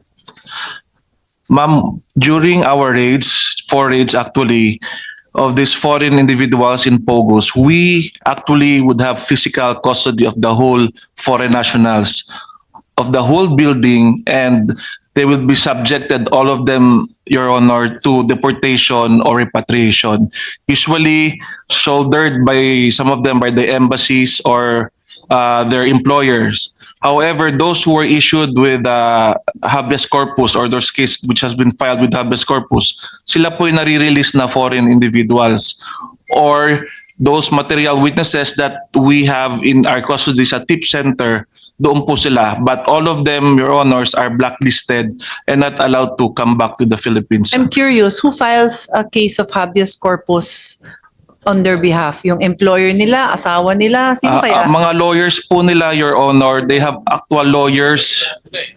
And minsan po If habeas corpus mo yung i-deport, grabe yun na. But I mean, and sometimes do we have a legal expert here? Is it not the right of the Philippine government to determine who is allowed to be in this country? That to be, once you are allowed to enter, of course, it is our job to take care of foreign nationals, but to treat them with all the respect due of a human being. Pero if there's a basis to deport, most of the cases, Your Honor. Pala yun? I mean, honestly, that's a legal. You're a lawyer also. Isn't that like a legal conundrum na parang pwede mo pa palang ipilit na nandito siya sa Pilipinas? Yeah, you will use the writ of habeas corpus to insist that that person can stay in the Philippines as opposed to be deported? Most of the cases, Your Honor, the judge would grant in our In your favor. in our favor. But there are May cases attempt pa talaga. such as this foreigner is already married to Filipina and they have already families here in the outside, so they have to be with their families. But most of the time, the court would grant us the favorable order, Your Honors. Okay. Madam Chairperson, what's being flashed in the screen? Is this a person who is a Vietnamese national who now has a Philippine passport? Oh, yan yung case mo, asan na si Mr. How is that even possible? Ito yun, di ba? Yung case mo. Oo. Yeah. Okay. Jane. Okay. Hindi. So, Mr. President, these are just cases of reported cases, as you had mentioned. Like this one is applied for was already in front of immigration, and then sabi niya she has never first time niya to be an OFW and to leave the country, and yet the record showed that there are two other persons who had previously left with similar data as hers. Ano ba yun? Same passport or same everything but different person. Wow. In this particular case. May I, Madam? Yeah, of course. And then ito yung kaso mo, di ba? Oh, alika, baka gusto kong tanungin ni Senate President. Oo, ang katanungan ko kasi po, Madam, is the issuance of the passport. For every crime, you follow the trail, whether it's you follow the evidence. And obviously, if it's money laundering, for example, you follow the money trail. In this case, it is the documents. Just like the other one that you flashed, it was a Vietnamese fellow, all of a sudden, nagkaroon ng Filipino passport. Sino nag-issue ng Filipino passport na yan? Dapat yan accountable. So we have to know from the DFA who issued that passport. Now, you find out that person, maybe sindikato yan, maybe hindi niya rin alam. He might show, it says there DFA Davao. He might show, which is strange because he said this person lives in Zambales. Paano naman umabot sa Davao para mag-apply ng passport yung mama? Ibig sabihin, naghahanap ng easy mode of access to these documents yan. Guys, we have to stay sharp. Nandito yung NBI. You guys have to stay sharp. I'm not a police officer. This gentleman beside me is a police officer. You have to follow the trail. Now, pag nahuli niyo yung lalaki nagbigay niya, nag-issue niyan, nag-interview sa kanya, tignan mo yung dokumento. Kasi baka naman, he was acting on the fact na may legal document, may PSA, or may birth certificate from some place in Zambales. Habulin niyo naman yan. Habulin niyo yan na yun. Di ba? So in this particular case, how far have you gone on apprehending those responsible for the issuance of these fake passports? Same goes to the other one. Yung babaeng yun, may dalawang passport, same data. Sino nag-issue niyan? Baka isang tao lang yun. Baka sindikato yan. So yan ang dapat natin bantayan. I'm not saying that there's a syndicate. Possibly. As my son always tells me, you'll never know. My son always tells me that for some strange reason. So, we have to follow the evidence. Okay, dito lang. Dito lang sa Vietnamese individual na ito. Ano na nangyari dyan sa investigation? How far have you gone in trying to apprehend who was the one in charge of giving them these documents? These are legal documents. These are not spurious. These are legal documents. If I may just summarize and then we get a response, no? So my recollection of this case is the passport was actually issued and it was the BI who caught it, tama ba? And then from there, na-investigahan and it was determined that the document submitted to DFA was authentic. Tama ba? O feel free to correct me. So who wants to continue and tell the Senate President, report to us as requested by the Senate President, what happened then after... Oh, dito, itong case na muna ma'am, para we can find out, we can just focus on this one case. Please proceed, Asa. With the permission of the chairperson. Madam Chair, Your Honor, we would like to thank of course, the Bureau of Immigration for calling our attention. And based on our records, Your Honor, we did determine that the applicant submitted a genuine birth certificate. And Where was the birth certificate? Who issued the birth certificate? Was it the municipality or the Philippine- PSA? The PSA, sir. And a genuine driver's license. So wala na. What happened there after that? We have since canceled the passport, sir, December 28, 2023. That's the point, Madam Chair. It's not just a not a simple cancellation of passport.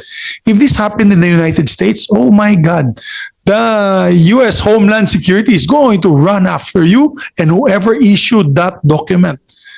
Bakit naman tayo dito? Kaya walang natatakot sa atin, guys eh. Talaga, walang natatakot sa atin kasi, ay, di cancel mo na lang yung passport. Ganun na lang. So yung nag-issue ng fake document na real, but of course with the fake input of information, goes scot-free. Must have made a couple of $1 million, you know? Unfortunately, because of corruption. We gotta put a stop to these guys. Talagang dapat matigil na to. So, wala na. Ganun hanggang doon na lang? Or what is the recommendation of the DFA? Or what is the recommendation of any agency here, please, on how to explain this issue? Have you already penalized the person involved in releasing that document? PSA, would you like to answer? Mr. President, good afternoon po. This is among the documents under investigation by PSA. This is the one document that we say this is authentic, that came from PSA indeed. But this one is a case of identity theft, wherein the actual document owner was born in 1996. 2 days later, that person died. And this person assumed, 1999, assumed. With due respect, Mr. Manawag, no, I don't need that explanation. I want to hear from you, what the hell did you guys do to correct this and to penalize that fellow who gave that or allowed it to happen, that document from the PSA? Do you do at least some normal, okay, when you issue that is not a late registration, a late request for birth certificate? Late siguro kasi, di ba when you're born in asa tong imong lungsod? Santa Cruz, Davao del Sur. When he's born in the barangay in Davao del Sur, the hospital there will issue the birth certificate, di ba? The locality will issue the birth certificate. Now, if there's none, which happens to many Filipinos, wala silang birth certificate, you go to the PSA now for late registration of birth certificate. Ibig nyo sabihin, napakadali, ganun lang kadali, kumuha ng late registration of birth certificate na yun. Sasabihin lang nila, ay, ganito, ganyan, meron ng, lalabas na kayo ng late birth certificate. Because I think that is what happened. The gentleman or the person, is it a guy? It's a man, right? Is it a man? It's a man. Because the name is in Vietnamese. If that is a man, that person must have been already of age when he applied for that birth certificate. And this is a woman, Your Honor. Okay, my And, mistake. It's a woman. So, but that woman, when she applied for that, Mr. Manawag, was of an older child, I guess, or older person, right? Mr. President, this case is timely registration. This is not a late registration, Your Honor. What do you mean? She was born here in the Philippines? Use the identity of a dead person who legitimately was born in the country and died in the country, Your Honor. Ba na naman to? Siguro, last na lang siguro, Chair, Boss Bato. So, ganun lang kadali ito. I mean, anyone can do it, right? Anyone can fake the documents. Right now, through Photoshop and everything, ibibigay lang sa inyo. Ganun na lang yun. I mean, it's that easy to be able to get a birth certificate from the Philippine Statistics Authority now using fake documents. You don't do a background check. Your Honor. You don't go back to the municipality to find out if it is true. Mr. President, Mr. President, yung pong registration happens at the local civil registrar, Your Honor. Sinasubmit po yan sa PSA once it is registered at the local civil registrar, Your Honor. So it is not actually the PSA that registers people, Your Honor. rather the local civil registrars. O nga, pero dumating sila sa inyo, may dalang peking dokumento. Peke, sabi mo, it's identity theft. Ngayon, ganun lang ba kadali na basta ang sinasabi mo, garbage in, garbage out.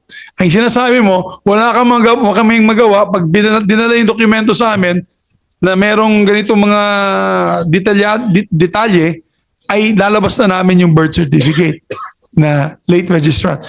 You don't do background checks? There's no form of background check or verification on your part sa PSA? Your Honor, as a repository of these registered documents from the LCRs, the local civil registrars conducts the investigation and checks the supporting documents as submitted by the registrant, Your Honor. So on our end, we receive what is registered by the local civil registrars, Your Honor. Okay, question.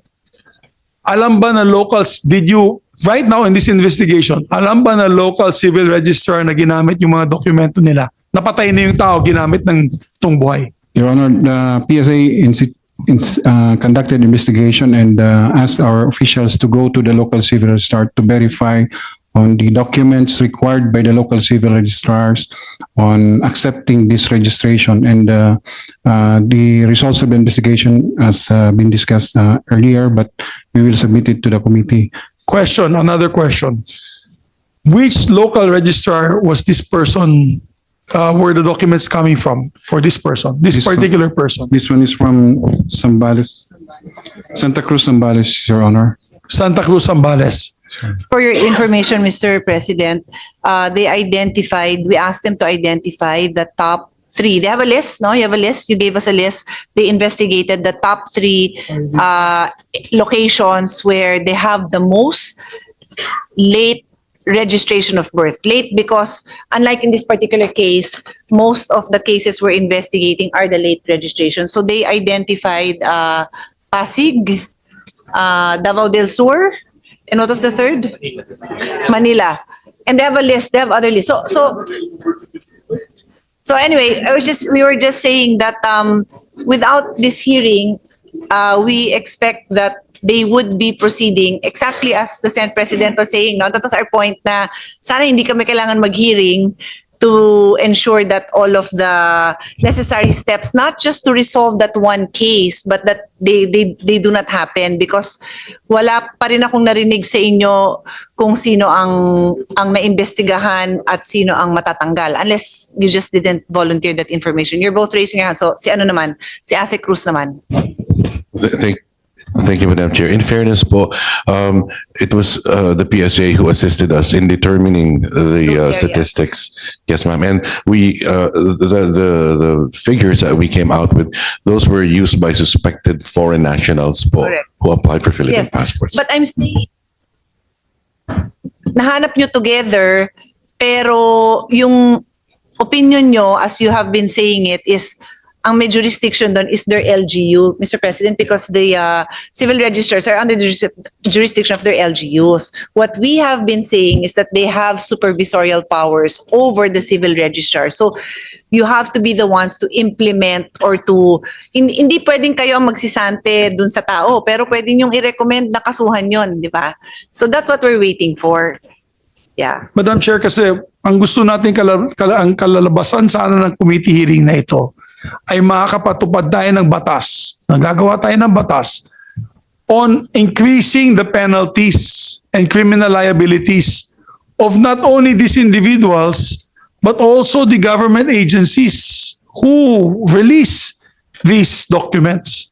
Kaya sana, habang dinidebate pa namin itong batas na paano natin paggagawin itong batas na ito, on your side alone, on the DFA, the PSA, the civil registrars under the local government, the DILG, the BI, dapat meron na po kayong processes na medyo, dahil dito, hindi ganun kadali. May dapat secondary, tertiary level or what you call layers of identification of this particular individual. Di ba po, kaya nyo nang gawin yun eh. You don't need to wait for us to come up with a law. On your own, if mag-usap-usap kayo, for example, DFA, yung mamang ito hindi naman marunong mag-English. Siguro yung when I apply for my new passport, I go to your office for the picture and all. They always do the interview. Oh, sir, ano ba ganitong anong ilalagay ko dito pangalan? So dapat dagdagan nyo siguro yung interview process. 'Di ba? Kung pag nakita nyo na medyo duda kayo na hindi ito Pilipino at yung kawin niyo yung kasama nyo diyan ay matino, hindi po sindikato, sasabihin niya, sandali, i-red flag muna natin to. We'll report this muna to our supervisor. Then they report, then you do a secondary investigation. Same with the BI, same with the PSA. Dapat sa PSA, it shouldn't be that easy. Because they're using your document now because of the mere, siguro, ease of doing business, mabilis. But because of that now, they're utilizing it, the syndicates are utilizing it to get legal documents from you guys. Mr. President, Your Honor, Madam Chair, dun po sa isubmit naming result ng investigation which we conducted, part of the recommendation there are filing of administrative cases against involved local civil registry personnel. So kasama po yun we have at least 3 identified areas for filing of administrative case, just to inform the body that in pursuing the investigation, we have this recommendation to pursue administrative cases against hearing officials of the local... Madam Chair, sinabi mo kayo na top-notch sir Dabosor. Sabihin mo nga sa akin ng mga munisipyo, puntahan ko yan ngayong break. Pagsasakaling ko yung mga local civil register dyan. Anong munisipyo? Anong munisipyo? That was Santa Cruz del Davao del Sur. Lungsod ko ba? Ano pa? Your Honor, the document, the numbers submitted by DFA, we'd like to correct yung record kanina that we say we do not know those numbers. Actually, DFA has been continuously back-channeling, checking the records from our records, submitted records to them. They check it to us through back-channel verification. So yung sinasabi lang, Pasig, Rizal, Metro Manila has 39 cases. These are actually coursed to us for verification on a regular basis, Your Honor. Here earlier, what were the towns, Your Honor, with the permission of Senator Bato? Baka may bukid nun, ha? Tingnan mo, baka may bukid nun. Wala kaming wala. Bukid nun, wala. Yung puro mga dun. Top 3 po as submitted by DFA and as verified by PSA. Pasig. The city of Pasig. Pasig City. Santa Cruz, Davao del Sur, and the third is Manila, and Quezon City po yung fourth with 10 cases referred to us po. Okay. The investigations are all ongoing as we speak, ongoing, or because kayo nga ang technical supervision, right? So what do? You write to the mayor and tell them nangyari to, paki-imbestiga, fina-follow up nyo ba? Because I assume that that's where the IACAT comes in to really follow up, because nga medyo may disjoint, di ba? Kasi they're not, the civil registers are not effectively under you. Tama? Am I correct? I mean, who's following up on the cases? Yun yung tanong din ni Senate President. It's not enough na na-deport, di ba? Yeah. Do you want to answer? Anyone? Oh. Mike. Madam Chair, for this particular foreign national po, the investigation is pending with us po, with the NBI. And Sorry if I may interrupt, no. Not just one case. Like katulad niyan, natanong ko, ano yung top? Is there like an ongoing investigation for all those in the top list? Di ba? Kasi there's something going on. Bakit siya nasa top? May ganon? Is anyone taking the lead on that? Or yan, medyo tinginan tayo. So parang wala. That's the question. How do we end this? Yes, ASEC, please. Yes, Madam Chair, that is one of the agenda items in our next meeting with the Interagency Task Force on Passport Irregularities po. Because I would have thought, because thank you for your update earlier that you already had they had two meetings right after our budget, which is good, no? Pero I would have thought that nasama na talaga dapat yan. No, imbestigahan na yon, di ba? Because I was saying that kung pwedeng di ako mag-hearing nito, I won't have a hearing. There's so many things that we have to do. So, sana mabilis lang kasi every day that passes, that syndicate is growing. And unfortunately, earlier, both the two gentlemen with me, somebody asked a specific question, one of you, is there a syndicate? And yung sumagot pa nga, parang hindi naman. Di ba? We asked if there's, ang dating sa inyo, hindi. So, either you're even more naive than the average, or I don't know, because you don't think that there's anything, Madam Chair. you're not suspicious about it. Madam Chair. Yes. If it's okay, I can make a suggestion. Of course. Parang lang to make it harder for these unscrupulous individuals from obtaining legitimate government IDs. Maybe we can institutionalize yung TIN ID, BIR TIN ID as a requirement. Except, of course, pag kunwari birth certificate. Since our issued TIN IDs has an authentication mechanism in place. So you just scan the QR code sa Viber scanner and you'll know if it's a legitimate individual ba. Anyone who pays taxes can get a TIN. Eh. So what you're trying to say is the TIN ID will also say if they're a foreigner or not? Will it have will it be able to trace that if he was a local or a foreigner doing business in the Philippines? Yung ID po kasi ang nakalagay po doon is address and then name, birth date. So may mga details po doon as to whether yung citizenship right now hindi pa po eh. Pero at least pag skinan yun, you'll find out if duly registered naman siya sa BIR. Basically, what you're offering is a technology that works for you. That upon scanning it, you can get that information. Yes, opo. Yeah, but basically, PSA has their own technology also to that effect, right? I mean, Yes, Your Honor. I'm not diminishing in any way your suggestion, but what you're saying is you have a system that works for you. Diba? Yung pag-skinan nga, makukuha yung info. Pero may ganun din sila. Kaya lang, Yung we have birth certificates cases where authentic certification, the actual paper, tapos yung barcode, which is, I guess, supposed to do the same thing, nanggaling sa ibang lugar, nalagay dun sa papel na ninakaw. So may mga ganon. Itong mga documents kasi na yun, Madam Chair, I just realized these documents now, like passports, they're being utilized now to buy land. They're trying to buy land, homes. So if you're a syndicato na you're into drugs, you're a criminal syndicate into drugs and all that, they can use this person now to buy land, the house where they can manufacture shabu and all sorts of nefarious activities. So, Pwede pa baril. Baril. Passport. Baril. Filipino passport yan eh. Kasi legal ID na yan eh. So guys, we just had to know the severity of the situation. It's 3 o'clock and I'm being reminded by my Secretary General that we have to start session. But Madam Chair, maybe I think we still need one more hearing for them to report to us. Maybe ask the head of the NBI to please come, si Chair, Director, NBI Director to please come, because with due respect, you guys are in charge of this, but it's good that yung bossing yun nandito para alam niya kung gaano ka-delikado itong sitwasyon na ito. And he's made aware so that he can support the men and women on the rank and file on this investigation.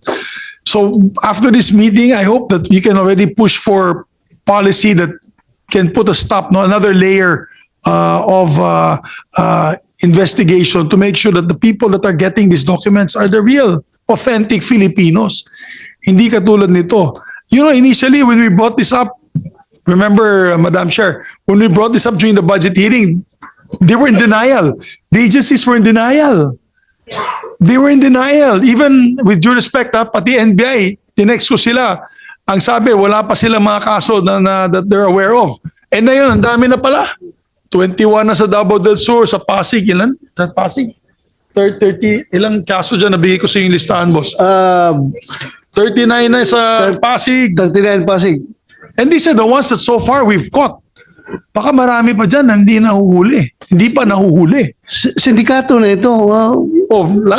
Definitely. Kasi kung isang lugar, sindikato na ito. If you notice, with due respect sa Davao del Sur, sa Santa Cruz, no, I don't know I've been there. I've been to your home in Davao del Sur.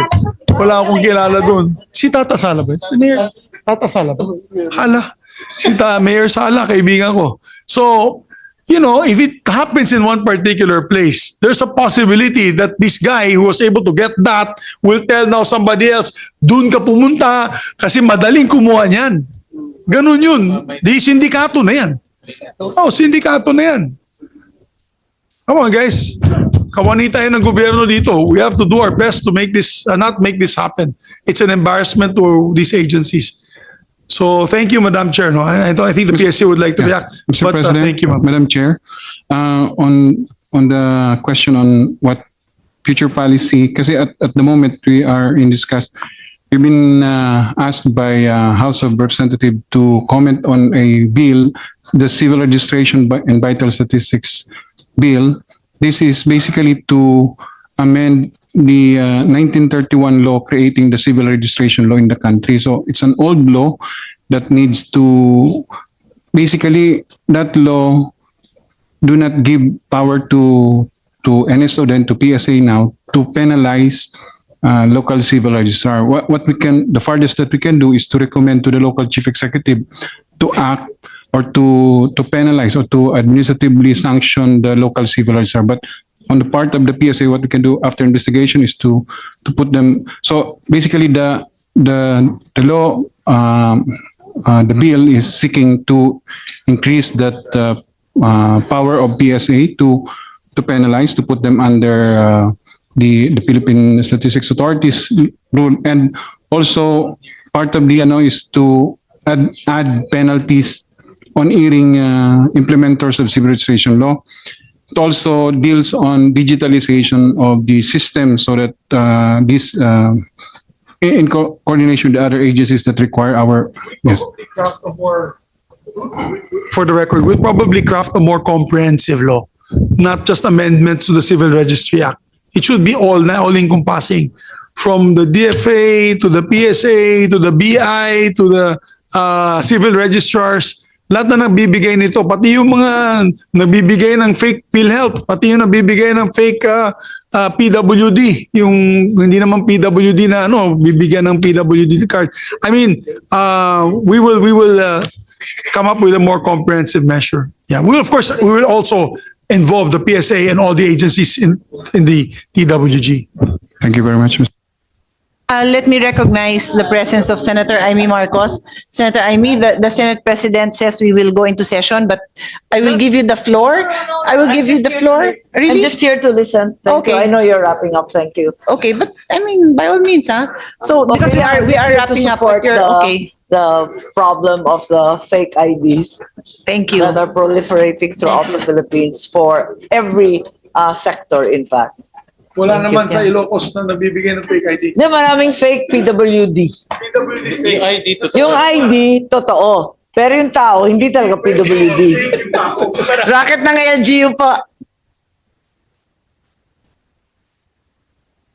So, I believe we called on everyone except DMW and DICT. We acknowledge your presence. No, very very short questions for DMW. Actually, it is already it's like a self-serving question because the statement I made in the opening is that our OFWs are at most at risk, no, because they're the ones who will bear the brunt of the problem if our passports, if the sanctity of the passport is no longer there, no? So you confirm that?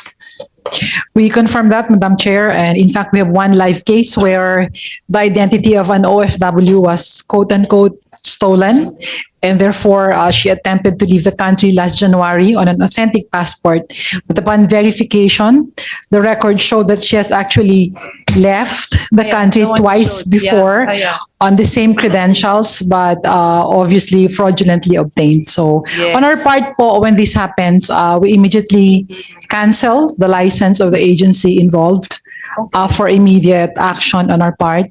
And just to support your point, Madam Chair, yung vulnerabilities po ng OFWs na dadagdagan kasi nga po as pointed out, na si-circumvent po yung batas natin for household workers dahil the legal age for them to be deployed is 24 years old.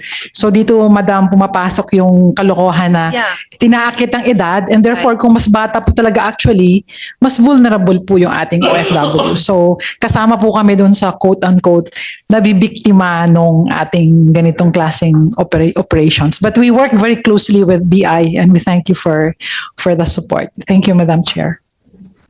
Thank you so much, and we'll also ask you to come back to the next hearing because I'd like to explore some more, no, ang the concerns and suggestions also of DMW. And We'll be then glad. for DICT, no, we acknowledge that there is an existing MOU between DICT and DFA for collaboration to digitize consular services, et cetera, no? So just a quick confirmation and then we'll go into details on, because even the budgets, you know, you should talk about that so that it goes on record kasi minsan budget lang ang problema kaya pala hindi na na nagawa yung dapat gawin. Good afternoon, Madam Chair. We do have MOU with GFA. We also have coordination with PSA to develop an application to verify the person if he is what or who. Kung Who they siya say mismo they yung are. dinedeclare Who they niya say kung they sino are. siya. Yes, yes. So this app is called the E-Verify, which okay. will be launched on April with PSA. Okay. So this is connected with the national ID system. So mapupull out na po yung mga data depende sa kunyari biometrics ng tao. Pag in-scan siya, malalaman kung siya nga talaga yung dinedeclare niyang siya. Okay. So DFA could use that system to help on the verification process before issuance of any documents po. Okay, thank you. Yeah, okay. Quick follow-up lang and no need for an answer today. You've heard all the discussion sa DICT and I truly believe that everything can be solved through digitalization and technology. Just on the POGOs alone, they are TIN ID, DOLE ID, BID, BIID, ACR, PNP, PhilHealth. No? Sa locals, mas marami pa ito. May NBI clearance, may cedula, di ba? So, meron ng national ID. So, one person will have 10 different IDs. No? I think it's about time to listen to all of this discussion. But even with all of these IDs, we're still getting fooled. No, marami pa ring mga fake, marami pa ring mga fraudulent. So, analyze what's the problem and suggest to us during the next hearing. I think everything can be solved through technology and DICT can, we want DICT to propose to us how do we solve all of these things through information technology. So at this point, I'd like to thank everyone for the time you gave us. It's been almost more than 4 hours, no? Or around 4 hours. Hindi pa to tapos because we really want to see the problem through, okay? Maybe the first hour we spent basically defining the problem, which as I said was already brought up during the budget. So now we really want to find the solutions, and for that reason we need to make sure that the civil registrars are here and perhaps more concrete steps on the part of the agencies on how to really identify the issues and plug the holes that we have. So I think ang mahalagang mensahe natin hindi dapat nabibili ang pagka-Pilipino, pero sa nakikita natin nabibili siya. Nabibili siya sa pamamagitan ng sindikato.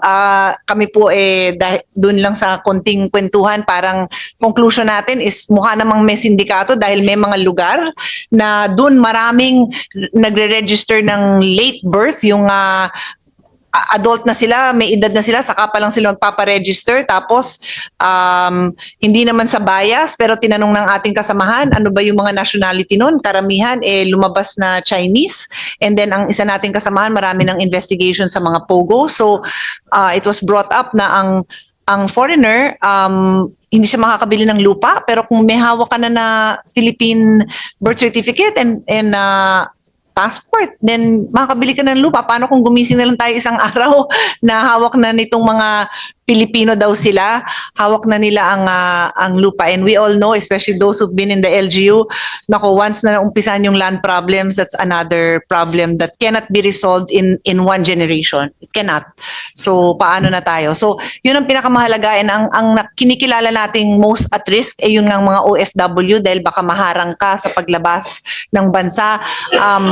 In the next hearing, ite-take up natin yung mga specifics na situation sa immigration pagpalabas sila, kasi yung example nung isang babae, hindi na siya nakalabas kasi on record twice na siya lumabas ng bansa never naman siya nakalabas. So in the meantime, the life of that person is put on hold. And possible na hindi, not just possible, we are sure na maraming katulad niya na on hold ang buhay dahil may gumamit ng identity niya, or kahit mismo siya, katulad nung sinasabi mo, Yusek, na maybe they will doctor their birth certificate para lumabas na mas matanda sila, para makapag-abroad sila. So, quick message sa mga kababayan natin, wag niyong dodoktorin at papayag na may magdoktor nung inyong official documents, because not only is it a crime, pero pag nahuli yan, yung nais nyo pang ma-achieve, hindi nyo ma-achieve dahil hindi kayo makakalabas ng bansa, hindi kayo makakapasok doon sa trabaho dahil maho-hold lahat ng documents nyo, from your birth certificate to your passport. So on that note, we will suspend this hearing till the next hearing, and please be prepared when you come back. Thank you very much again for your time. May team nagpukpuk na, dali tatakbo ko.